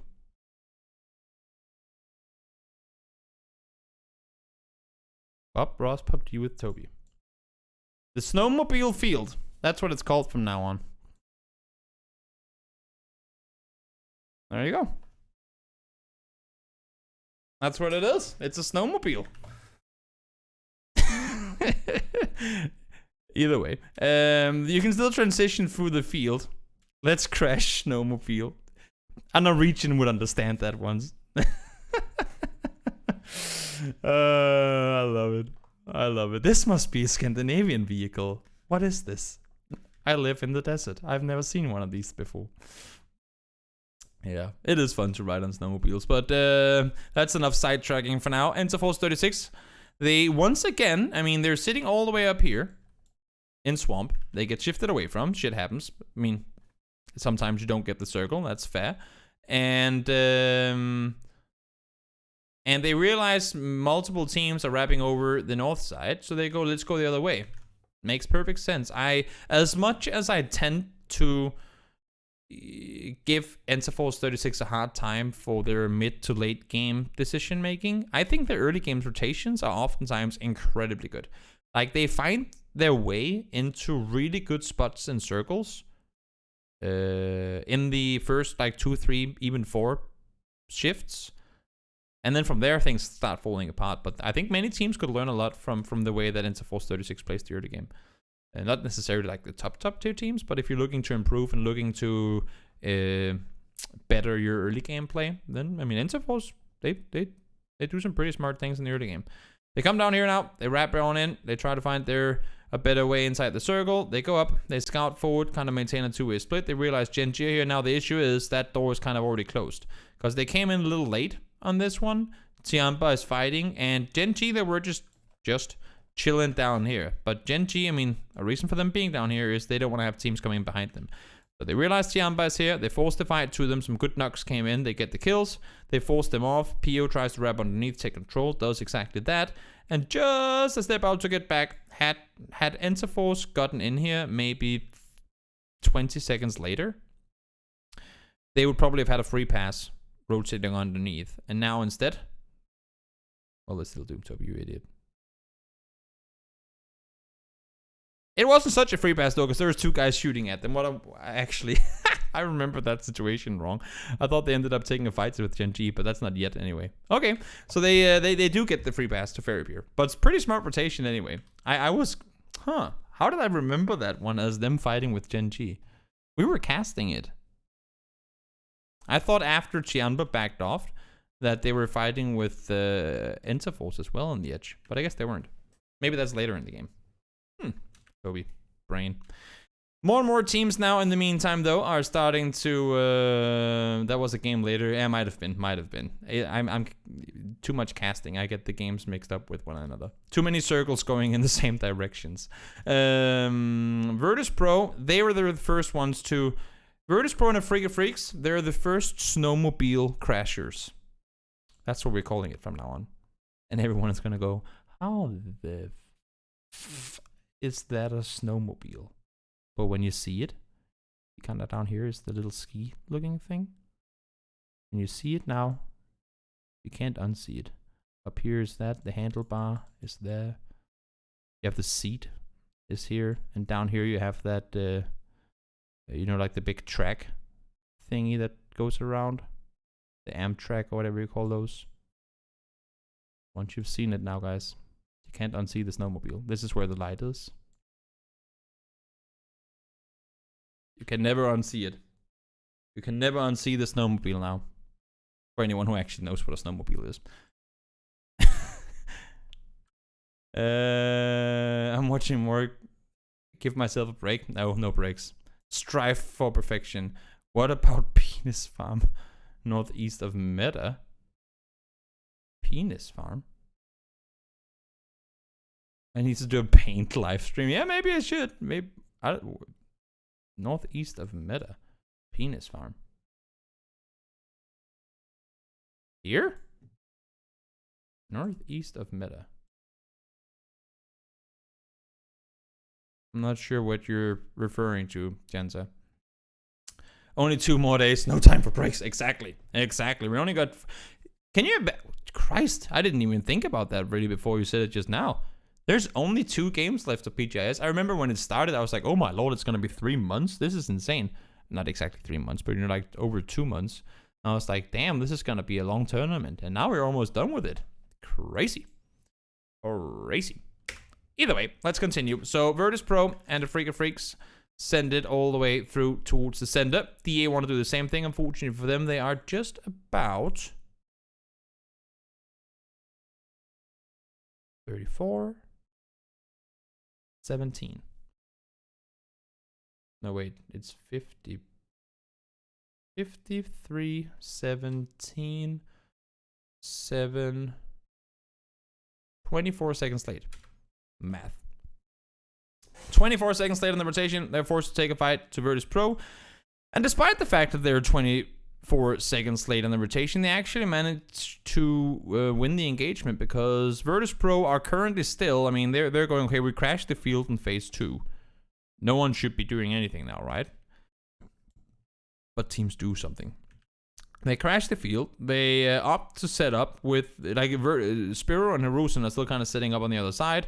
And as soon as they're, like, while they're in the middle of trying to get into the positions they want to play on the south side, excuse me, the remaining 2 players of the split gets pulled up on. DA full speed forward, crashes 4 people, gets the 3rd down as well, and all of a sudden Harusen is on his own.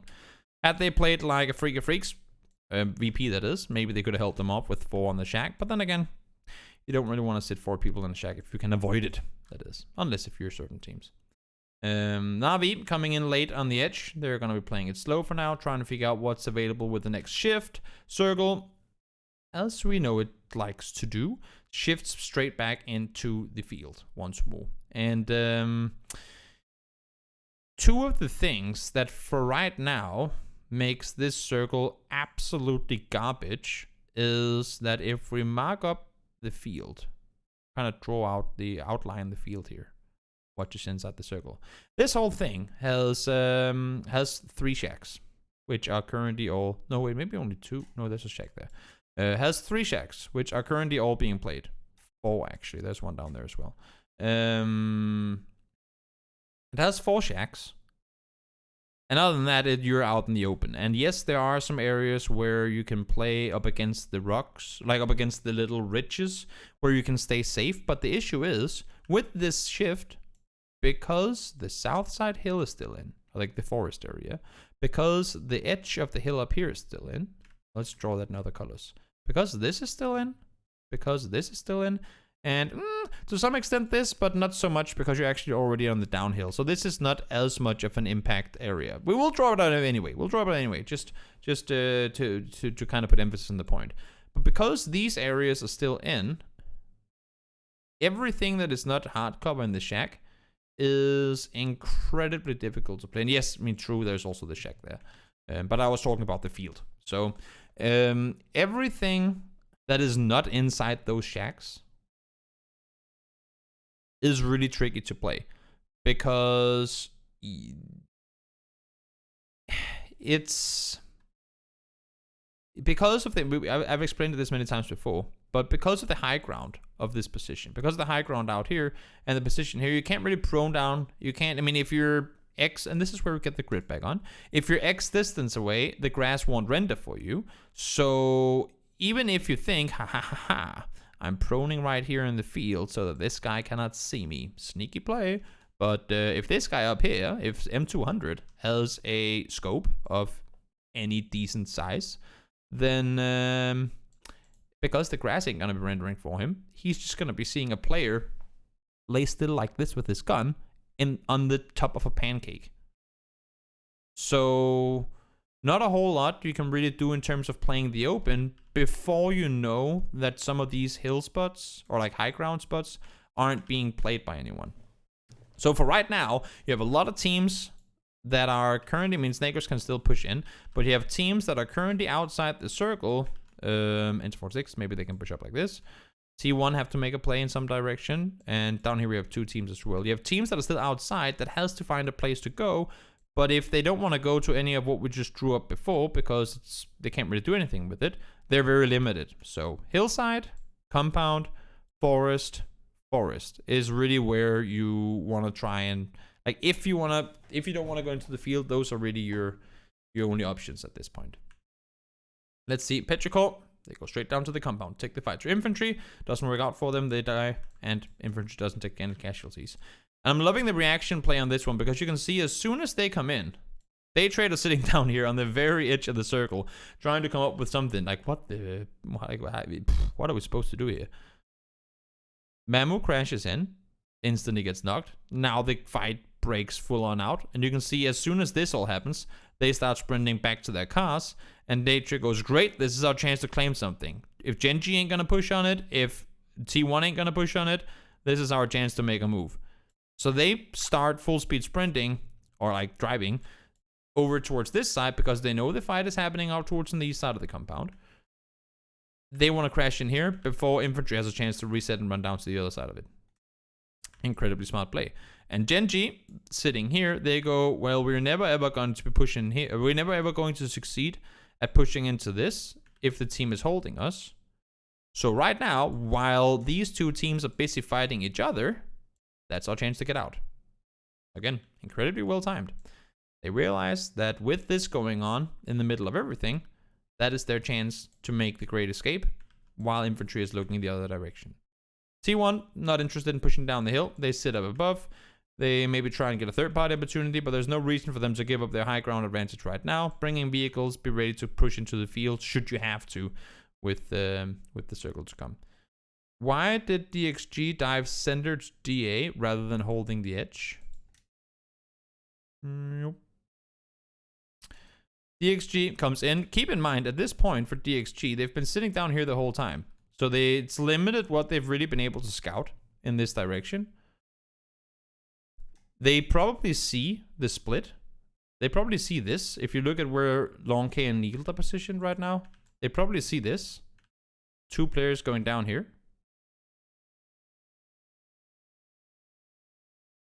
New circle pops. Now they have to make a play, right? So what info do they have to go with? What info do they have to go with? They've seen 2 cars drive down here. That's one thing. They know for a fact that there's a team inside the compound. So obviously they don't want to run in that direction. So they have to make a play somewhat in this direction, or back out into the field, which is obviously probably not going to happen either. Also, I'm pretty sure they know that Senya is down here. And I would assume that they know that there's at least Evil Lee down here, or some MCG players up here, because they've been shooting into the field as well. So if we look at it from a DXG perspective, they know there's something going on here. They know there's something going on here. They know that they've seen only 2 vehicles. I don't know if they've seen the player amount, but they've seen 2 vehicles go down here. So if you have to make a play somewhere, they don't know how many people are there. They don't know how many people are there. They're pretty sure, I would assume, that there's only going to be 2 people there. What's your best bet at this point? You're still 4 alive. Take the fight to the guys that you know are only 2. I mean, I'm not saying that I agree with what they do. I'm just saying if we try to break it down to what they might have experienced in the game, then it makes pretty good sense. That's where they know, at least that's where they have the confirmed info on what's going on, right? So they try and make a play on the position that they seem like that they expect to be the least established, and that they expect to be the easiest to try and make a play on. And unfortunately for them, they don't succeed. Because Meta charms in, because Summer, I believe, has an angle, and of course because Mithralius does a good job at holding them off.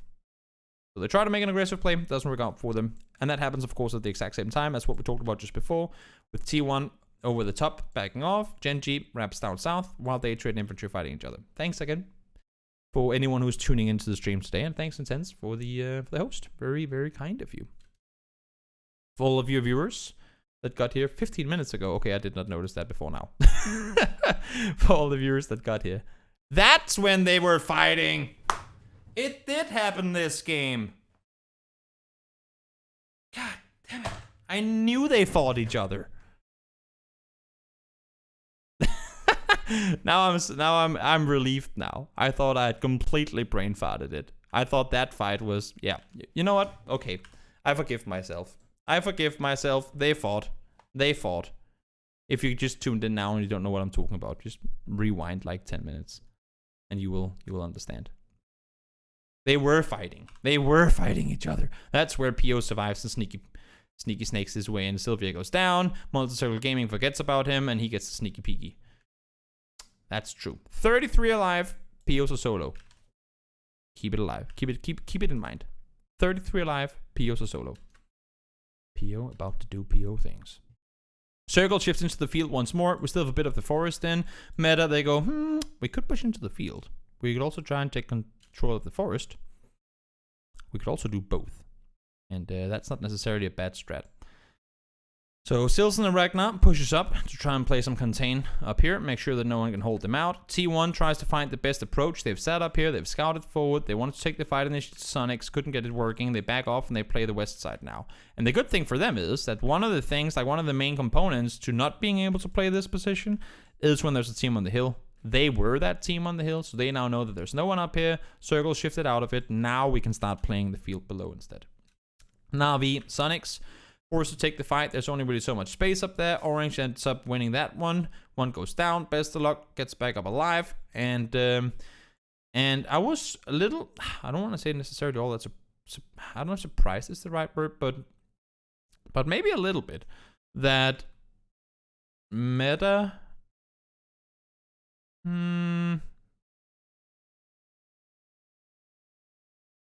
they keep Sparking and Wicked behind the vehicle. There's nothing really they can do in terms of making a play up the hill because it's getting shifted out now anyway, and Summer is already on the vehicle. I would just have thought that instead of trying to wrap back here, I mean, of course they do know that Na'Vi just fought Sonic, so maybe they think they can third party on that, but just to play it in slow from here. Because they send two players up above. One gets knocked, they get the res up, so no big deal. Maybe just because they want to clear their flank. I guess that does make sense. They went up this way, contained, made sure no one, they came down this way. And then they go back up this way, do the exact same thing, sit up here, play contain, no one can come through there. This way, they know that they have this entire side clear, and they can then start pushing forward. That makes pretty good sense. So they played slow on the edge. They try to keep them from being able to rotate down towards the, like down in the forest. Don't manage to do so. Multi-Circle Gaming do manage to make the play, and now Wicked and Sparket has to make a move. Do they then run up here where they have the info to then run in, or do they go straight forward? We'll see. In the meantime, T1, and keep in mind, of course, I mean, T1, they've been up here the whole game, right? They played above. They saw Genji leave. This whole chaos down here with Enterforce 36 and Genji and Multi-Circle Gaming all happened while Day Trade and Infantry were fighting over here. So the kill feed has been like crazy going on all the time. So T1, having not been part of this down here at all, because they were up on this side of the circle, have no clue that Genji still has a player alive. Multi-Circle Gaming might have had the info that there was a player alive on this side of the circle that they hadn't really dealt with. But they have bigger problems right now trying to get away from these two vehicles and get inside the circle themselves. PO, he's just sneaky peeky snaking his way forward. Sparking and Wicked, they know for a fact they have players knocked down here. Use that time to run up in this direction, trying to get themselves a better spot in the circle. Right now, I mean, T1, they're just, they have a fourth member, that's PO, but they have no clue about it. No clue about it whatsoever. He is just proning his way forward while Aqua 5, Adder, and Danche are really doing all the damage. And I gotta say, this game, holy moly, did Adder pop off. I mean, he just, in the end game in particular, he just started hitting all the shots. Meta realized they have to make a play. I was a little worried when I saw it that they made the push while they were resting. But the thing is, when they get that knock, and you know there's only one more inside, you have to try and do it. 2v1, be confident in yourself, push in, get the knock. They managed to do so. Ragnar.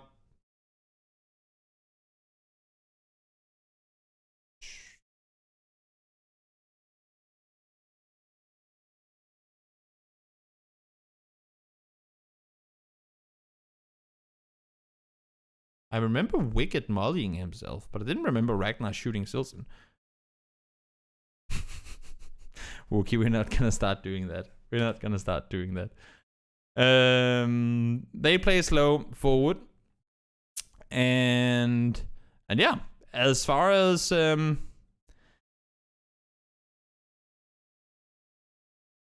okay, so if we think, like, if we're in T1's shoes right now, they've just killed the last player from Multi-Circle Gaming with a molly, I believe. So he goes down.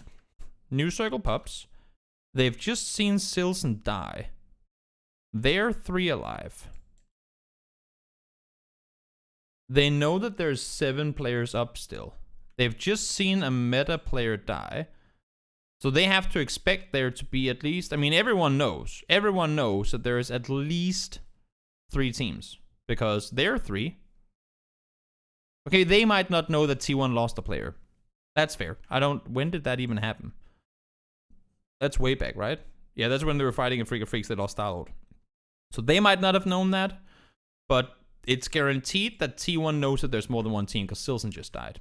So they know there's one more, but again, T1 has really only been fighting here and then to this side. So that could be a player down here. It's a terrible field to have to maneuver through. So they know there's more than one team, but had they just known the Pure was right behind them, that would have maybe helped them out a little. Prone's down, Adder gets a sick double, pushes around, goes for the third, gets him, PO finds one, goes for Adder, Adder just like literally spins around and takes out PO as well. So, good job. I mean, PO almost had it. Being a solo player with 33 players left alive, he almost brought it home, but not quite close enough, unfortunately, for him. Down he goes, Adder and T1 wins it. And now is where it got really freaking terrifying. Because now we are hopping in. Game number 10. The final game of this weekend's weekly finals. And for those of you guys who didn't understand just exactly how close things were, let me bring up a tweet. Scrolling. How far back do we go? Oh. Here. This is how close it was. This was me spamming. Get in here! This is how close it was. Coming into the final game. Gen G sits in first. 3 points ahead of Infantry. Below them, we have 4 teams tied. Remember, it's only the top 4 that gets prize pool, right? So below them, we have 4 teams tied at 61. And they're all 9 points away from first. Very easily doable. We have Tianba, 2 points behind that in 7th. We have Division X Gaming, 1 point behind in 8th. 1 more point down to Meta. DA sits in 11th place. No specific reason why I'm mentioning that. But coming into the final game, DA sits in 11th place. It's just insane how close this is with 1 game left. Absolutely insane.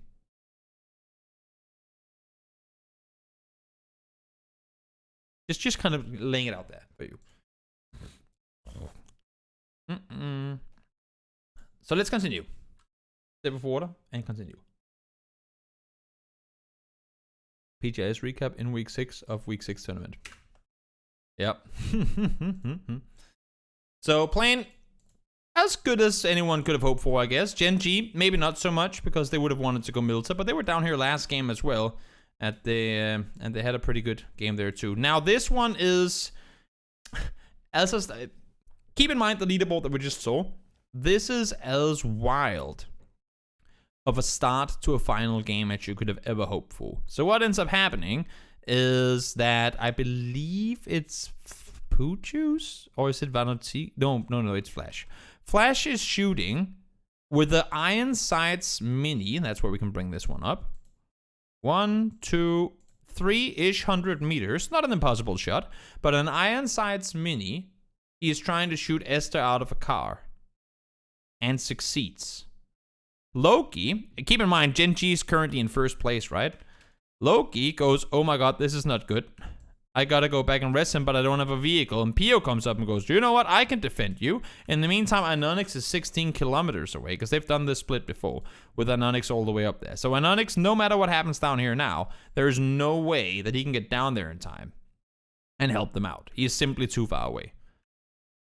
Pio comes up, he goes, I will defend my teammate. And then that doesn't happen. And Pio still sticks around here for a few seconds, and I go, oh, Pio. I know you just got second place. I know it was crazy close, but please, for the love of God, just get the hell away from there. You lost your teammate. There are 4 guys looking for you. Just get the F word away from there. Unfortunately, he does realize that this might not be a good idea. So he leaves. Just that's the start of the game. The current first place team loses a player very early, as soon as they land, pretty much. Circle, send us up towards Georgia Pole and Ruins, I should say. Now let's see. Enza Force 36 looking for a way to transition across. Maybe they run into a freak of freaks. Drive straight past them. They realize there are people there. They then take the fight. This was an interesting one as well. So what happens is that Enza Force drive past. They scout it. EJ doesn't shoot. They haven't seen him either. And they go, huh, I guess that means it's free. Now EJ peeks, and they start fighting. So EJ probably goes, okay, if I'm just hiding in the building here, there's a good chance that they won't do anything. But what ends up happening is that by trying to hide himself and force them to go somewhere else, that's actually what kind of invites Enza Force 36 to crash the compound. Now they do. They realize they have to fight forward, and Ammonot, similar to what Anonix was in, like, the situation where, like, position where Anonix was last game, now they are on the wall of the building. Ammonot is still, like, way away. Super far away from them. So he has to get down there, try and help out. Not really gonna happen. Now he's lost all his teammates. We've only played 8 minutes of the game, and the Freak of Freaks has lost the player as well. Just unfortunate. They thought the compound was safe. They scouted it. They drove past it. They did everything they possibly could to make sure that it was a clear compound, and it turned out not to be. So, feels bad, Enza Force 36. Shit happens. I mean, pretty straightforward. That's just unfortunate. They couldn't have done a whole lot more to try and scout and make sure that it was free, but it was not. Tianba, 2 on the hill, 2 in the compound. Decent two-way split. T1, splitting. Infantry in a wide split as well. I like this infantry split. 1 on the foot of the mountain, not over-aggressing, trying to take control, but 1 playing so that when the next circle shifts, they can go up. Xiaoyang plays below. Longster plays apart. And they can try and make a play off of that. Potentially. Where is...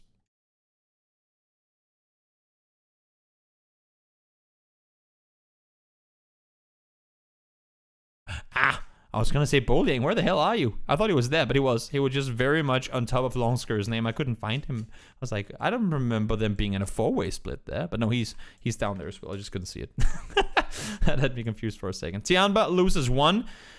M200 and Lorena say, oh no, we gotta go help, but then realize, you know what, that ain't gonna happen. Minx just gotta try and make a solo play down the hill. So now Tianba has lost a player early as well. Lorena does manage to get up there, pick him up, and go back. New circle pops as well, and we head up towards the mountains.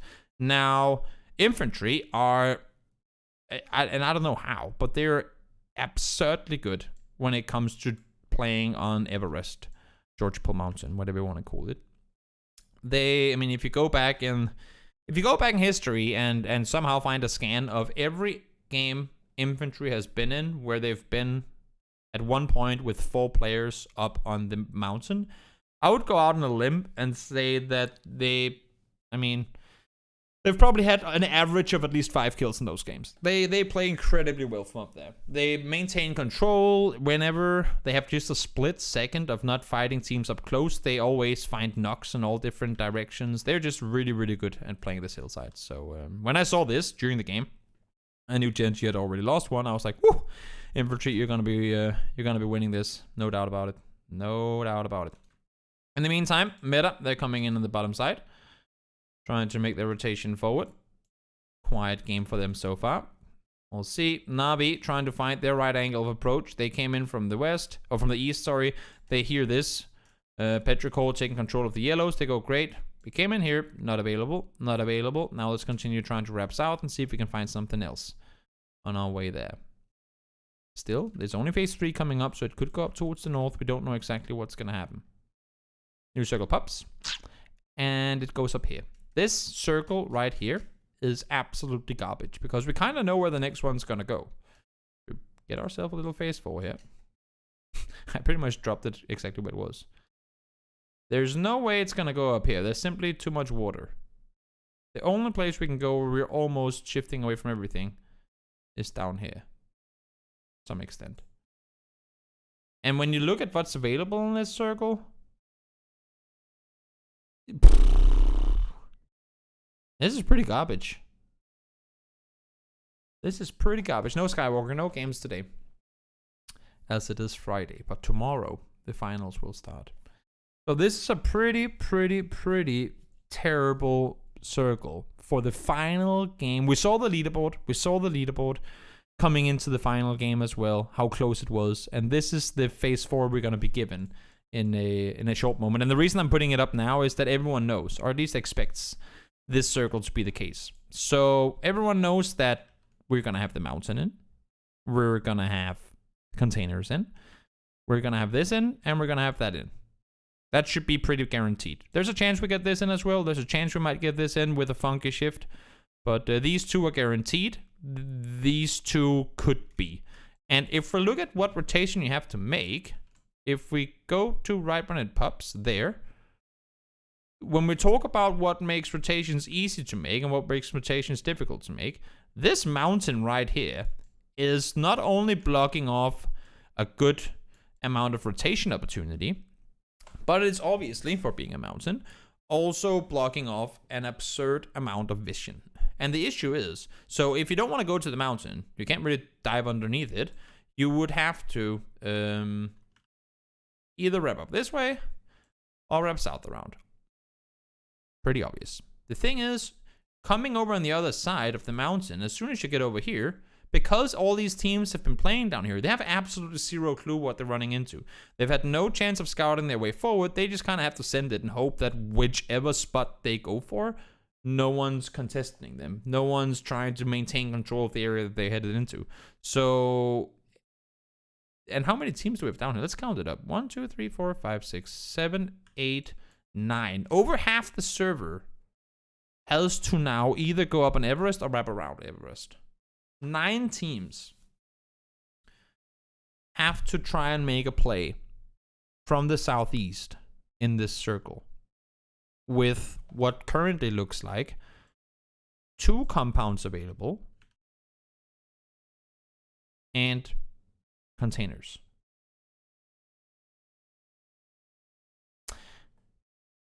Did I mention that the winner of this game gets over $720,000? And did I show the leaderboard coming into this game? 9 teams have to make a rotation here on which they have absolutely zero info. That is, that is pretty terrifying and also pretty terrible for all of them. So let's see how they fare. Let's see how they do. T1, they go, you know what? That mountain, not so much anymore. Let's get the hell out of here. They start sending it full speed down. Oath, full speed into this they go. They want to go down. They want to claim this or over towards Tiamba. They opt to go, nah, okay, Tiamba. DA is already taking it. Let's just go into this as well. So T1 and Oath, they both made it. They're inside of containers for now. Meanwhile, we have Sonics. They have to make a rotation around as well. They go up towards it. They see Gen G have taken this. They maybe see players over here as well. They go, yep, that ain't gonna happen. Let's just go back and play in the, like on the downhill of the mountain. Meta, they try to wrap forward. They lose 1. Wicked, forced to make the rotation further forward. Sparking and Silson left all alone. Wicked is down here. They have Virtus Pro in between them, and they have to somehow make a play. Virtus Pro now pushing up the hill. Meta realizes this. They try and hold them out. And they know, they know there's another team on the hill, and they know they have to deal with this absurdly fast in order to not get easy peasy third-partied by infantry. They do exactly that. They get the kills, they wipe them down. Silson now last player left alive.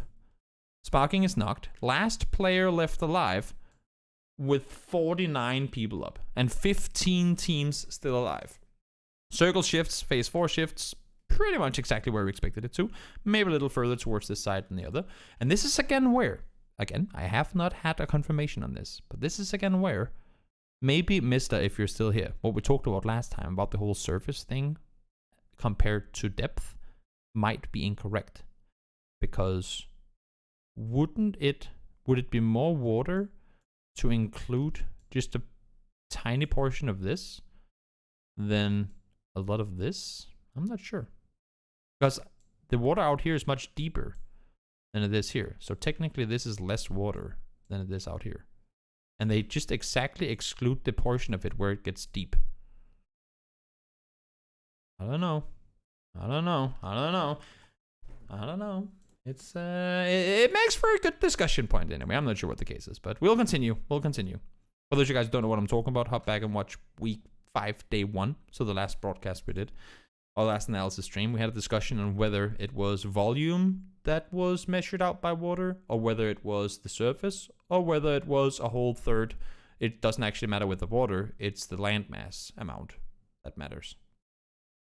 You can go back and see it. That's what we don't know. That's what we don't know, Boglin. We do not know if it does. I've never had it confirmed by anyone. So I don't know. But sometimes I think it might.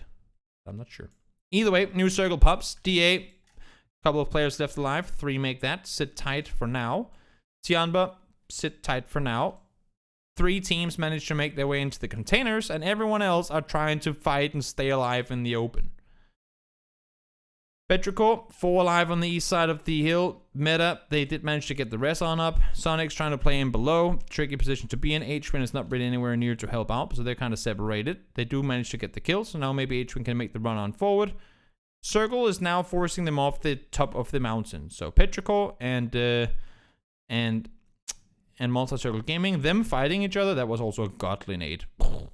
Them fighting each other is not only perfect, but the fact that there's so much collateral damage, the fact that there's so much damage done on both sides, makes it a lot better for meta. The fact that Petrichor, I think, loses 3 by the time meta even engages on this, yeah, they get 3 players down, and instead of, imagine if Petrichor had all 4 players up. Imagine if they've wiped Multi-Circle Gaming and been all 4 players here to now hold off meta. Different story, but right now it's just Ixlef left. You just need 1 kill, and that's exactly what Sparking does in order to wipe that side. Now the issue is that the Chinese are on the hunt. They're coming full speed down the mountain, and they're trying to make a play. How did Gen G make this rotation without H-Win seeing them? They're driving right there. Fact of the matter is that there's no way H-Win did not see them. He shoots at them, he knocks 1, he ends up dying. He did see them, and they did. I don't know if they saw him, because if you look at the way he got the first knock, he gets the knock, goes for the instant flush, gets taken down by an Onyx after. So I don't think, I'm pretty convinced that they saw him. And he saw them as well. So now, Sonic's Tickles and Mime has to hold off the 2, again, first place team. And yes, of course, in this area of the map currently, there is 19 billion smokes being thrown, and everyone's trying to stay alive. Infantry, trying to rotate in. They lose 1. Sparking shoots at 1 more. 3v2, meta, they're already pretty banged up. They've been fighting for a while. I don't believe Silson had a helmet. And this was an incredibly well-played fight by meta. So what happens here is that they're there's a vehicle and a tree here. And what Silson does is that he tries to rep below and go, hello guys, I'm down here. Throw nades, throw mollies, attract attention from infantry. And in the meantime, Sparking is wrapping over the top to try and get an above angle. He does that, peeks over. Again, Silson is doing everything he can to make sure they look his way to allow for Sparking to make this play. He gets over the top, finds 1, finds 2, is able to back off again. And now they take full control of them. Just incredibly smart play by Silton to go out and buy as much time as it does for Sparking to get into a perfect off-angle position. Take down 2, takes him down again, takes him down again. Sparking now goes down. Nothing Silton can do to really get him up. He's going to be flushed. And now we're down to just 8 players left alive. Oh, sorry for Stretch. Oh. Now, one of the terrible things about this circle is that not only is it incredibly open, but that's an understatement. From, like, this whole area. I don't know if it's meant to be one of those. This used to also be part of the container area, but I want to know. Have you ever seen the containers that were supposed to be over here? Couldn't that be cool? I want to hear chat's opinion. If some people are going to absolutely hate this idea, but instead of just having a big pancake of an area here, I have 2 things. Either at like a small hill, a little hill here. Not as big as this one, but similar style where you have like a hill-looking thing here that kind of blocks off some of this. Either that, or just expand the container area and have like another block of containers or 2 over here that fits with this compound. Couldn't that be kind of cool? So you had a container, like square of containers there, and maybe a square of containers here. And a big cargo thingy. Either that would also make looting this area cooler. Either that, or make like a big mountain. Or not, again, not big mountain, but like a hill over here. Anything. Because right now, what there is that there's a tree here. There's a tree here. And there's a tree here. I'm pretty convinced that's it. There might be one rock somewhere out here. But I'm pretty sure that's it. I'm pretty sure there are only 3 trees. I'm trying to think if there's anything else. I'm pretty sure there's only 3 trees and like 1 small rock around here somewhere. So have like either a small hill added or extra containers or something. Something added. Could be nice. Or maybe just reconstruct this whole area. You know how? That's what I was thinking at first. It's so strange to me how if you look at the map, this is an island, right? And the first person to bring it to mind to me was actually Calaris. James, the host in PUBG, was that all the harbors in PUBG land or on Erangel are turning south. Like this one is down here. Harbor was here towards the south. Towards the south. Towards the south. Like what happened to the north? Where are the harbors up here? Kameski doesn't have a harbor. Severny doesn't have a harbor, even though it looks like it would be pretty obvious to have one there. I meant Saki before, obviously. Kameski doesn't have one. Georgiapol doesn't even have a harbor. There's no harbor here. It's just like a container area for nothing. So if they added like a harbor here, or if they redid this area to make it like a more of a lake in with like a big harbor area and then redid some of this as well. I don't know. It's interesting to me how all the harbors on the south side. And there's nothing up here at all. Maybe it's because this right up here, since the PUBG Earth is flat, this is where the world ends. And all the other towns are in this direction. So it's more practical. I don't know. Maybe someone who knows about PUBG lore more than I do can explain to me how the world outside of Erangel looks. I've just always been confused by it. By why it is the way that it is. Maybe if you are, whether you're in chat here or whether you're watching on YouTube, you can let me know. But either way, the case is as follows. This is a very, very, very open area. We'll now see how is PUBG Flat Earther. Until anything else is proven. Until I see the PUBG globe. Sure, let's go with it. Yeah, yeah, we have also these like container thingies are pretty harbor exclusive, right? having those container, you know, like crane looking things, they usually work around the harbors to bring those containers out on the boat. But there's no harbor. And nothing that even looks like there once was one. So, yeah. We'll continue. Let's see. Pio and Anonix, they look at this circle and they go,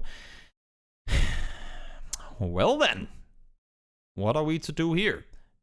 Silson is probably doing the exact same thing. DXG, they have managed to wrap in. I loved how DXG played this game. They could they have gone more aggressive? Sure, but they are the only team that sat north for quite a while. As you can see here, a Freak of Freaks pushes across in phase 2. DXG is the only team that really stays up here. Circle goes west, they stay. Circle goes here, they stay. Now they play down the shoreline, and there's just nothing happening up here. They have all the space in the world. All the space in the world. They play it slow.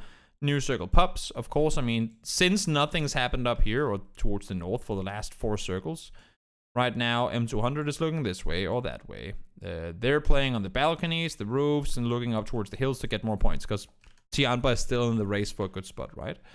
And somehow, now they come back. You can see them kind of focusing in this direction now. Somehow, the XG are allowed to cross over. They just weren't ready for that push whatsoever. And I'm kind of curious if they had pushed without throwing any smokes, maybe they wouldn't even have noticed them coming. Because they were not looking in that direction at all. So here they go. They cross on over. Now DXG actually the ones playing inside.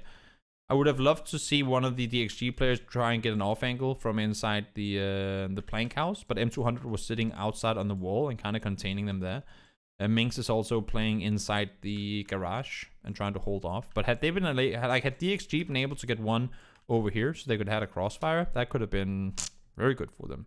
DXG does manage to get one over there. Why am I even mentioning what ifs when it does happen? So Fergus is playing. I mean, this is a perfect position. This is a perfect position for DXG to hold off. They know the primary push is going to be coming from here. The only issue is that the way they're fighting this right now, the way they're fighting this is in a position where Fergus can't really do anything to help. So instead of sitting up here, maybe Neil should have been playing it from down here and looking in this direction. Because that way, if they start wrapping over in this direction, like having IQ 500 up against the wall is a pretty smart play. But instead of Neil being here and looking in this and in that direction, he should be down here looking in this direction. Because Fergus is here. Fergus can hold this back. Fergus can make sure that no one can make this push by sitting in here. So if Neil is here and looks this way, then like they can work together much better. Whereas to now, because as you know, these buildings, there's like a little, there's a doorway there. And there's a doorway up here, right? With the way that these buildings work, because they take the fight inside and on the north side, Fergus can't do anything. As soon as they've crossed here, like the only chance Fergus has to help is to kill them here. But if they're smart, Tiamba, they've placed one smoke there and Fergus is completely out of the picture. There's really nothing Fergus can do to help other than try and sprint back. And at that point, it's too late. So they don't lose a single player. I love the idea of sending Fergus across. I love the idea of playing 2 there and 1 here. But they should have played it on the south side rather than take the fight on the north. Could have, I don't want to say easily, but could have been the downfall for Tiamba. In the meantime, what we see is that, well, Silson pulls off a magic, I was going to say 1v2, he only gets one of them. Because one is taken down by the nade or the molly, I believe, the last molly, and the Nonix ends up getting shot, so he goes down. Silson stays alive, tries to find an angle into the circle. He drives in like a 1 HP vehicle, then he has to run forward, and there's just no way he stays alive. He does manage to get 1 knock, and that's of course right when this all pops off. So the kills come in. Now the last trees, 1 tree there, 1 tree there, and Smash, I believe, is proning behind a vehicle. And this is where all the chat goes, super hindsight knowledge, we're the smartest guys in the world. I did say during the broadcast, because obviously Sims and I are completely, what's gonna happen, this is so crazy, because it was, I was freaking jumping around in my chair. I also broke my chair. This, the handle, like the elbow, whatever you call it, thingy is completely broken now, because I was jumping around so much. So, Tianba, I said it during the cast, should they just deny? But the thing is, when we saw how close it was coming into the game, there's no freaking way that Tianba has been able to maintain control of not only which teams got what amount of kills, but also exactly what teams got what placements. And then not only found out all that info, but been able to add all of that math up during the game. And even if they did, they would reach the result that, and keep in mind, now they know that they're alone versus DA, right? So I'm just trying to everyone who's saying like, oh, they should just deny, so stupid, all that stuff. Even if they somehow during the game, they counted everything, they realized that this is a tied game, right? As it ended up being. This is a tied game. That tie was them even in points. That's the first tiebreaker, obviously. The tiebreaker now becomes who had the most kills. They would then realize they're completely even in kills. And now in this game, they have to then go back and do the math of, okay, so who had the best amount of points in one game that isn't necessarily this one? We had a 9-kill win. Wait, how many kills did DA have this game so far? And if they win it, how many kills will they have because of how many people we lose?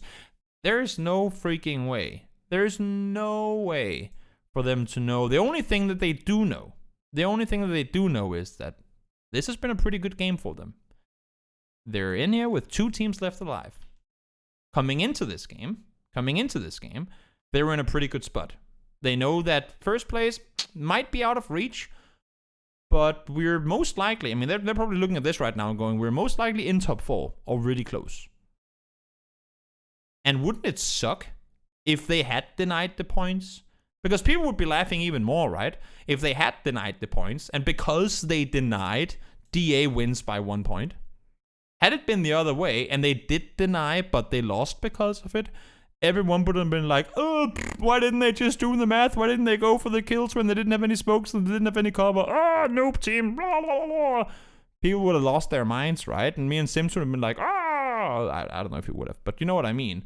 So no matter what Tianba did in this situation, no matter what they did, it would have had the exact same end result. The fact of the matter is that DA had, as we drew up before, so unless if M200 can get to this tree, which might actually be outside of the circle, I'm not sure.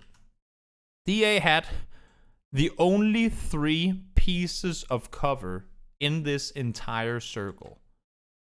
And the issue for M200, for Tianba as a whole, is that they quite literally had nothing. DXG used all their smokes to try and cross. And the few smokes that Tianba had, they used trying to push them and isolate Fergus. Because keep in mind, if we rewind, I mean, this is the plane, alright? M200 landed here. And yes, they do get circles. It works out great for them. He landed here. They go over. They loot up in South George. They come back again. And now he is here. So with how much time they've spent driving there and driving back again, it's not like he probably doesn't have like 8 smokes, you know? He probably doesn't even have 4. He probably is low on first aids. He most likely has like ammo and guns, having looted front 6. But I highly doubt. Can we see it this already? Yeah, perfect. So, okay, so M200 at this point has 2 smokes. Lin Xun has 4 smokes. Lorena has 3 smokes. Mings has 4 smokes. So they have 12 smokes in total. But they were up on the hill early. They had to disengage. They were fighting. They got knocked. They had to back off. They had to go up, pick a player up, drive back down, sit down here, force the fight with DXG. That is very, very easily those few smokes used. So come late game, and in this final position, they had absolutely no utility left. The circle shifts away. The only thing, of course, is they hope that it wouldn't. And at the same time, they know, guys, we're close. The leaderboard is insanely close. We just need to get as many points as we can. Keep in mind, coming into this game, DA, they were in 9th place. I don't even think Tianba considered DA a threat. Not in terms of how good they are, but like in terms of the overall standings. They know they're against DA. They know they're sitting in 9th. Tianba is in 4th place right now. Like, how is 9th place a threat? Oh, well, then they were in 11th. Then they were in 11th place. Even better. DA was in 11th place, I believe, then.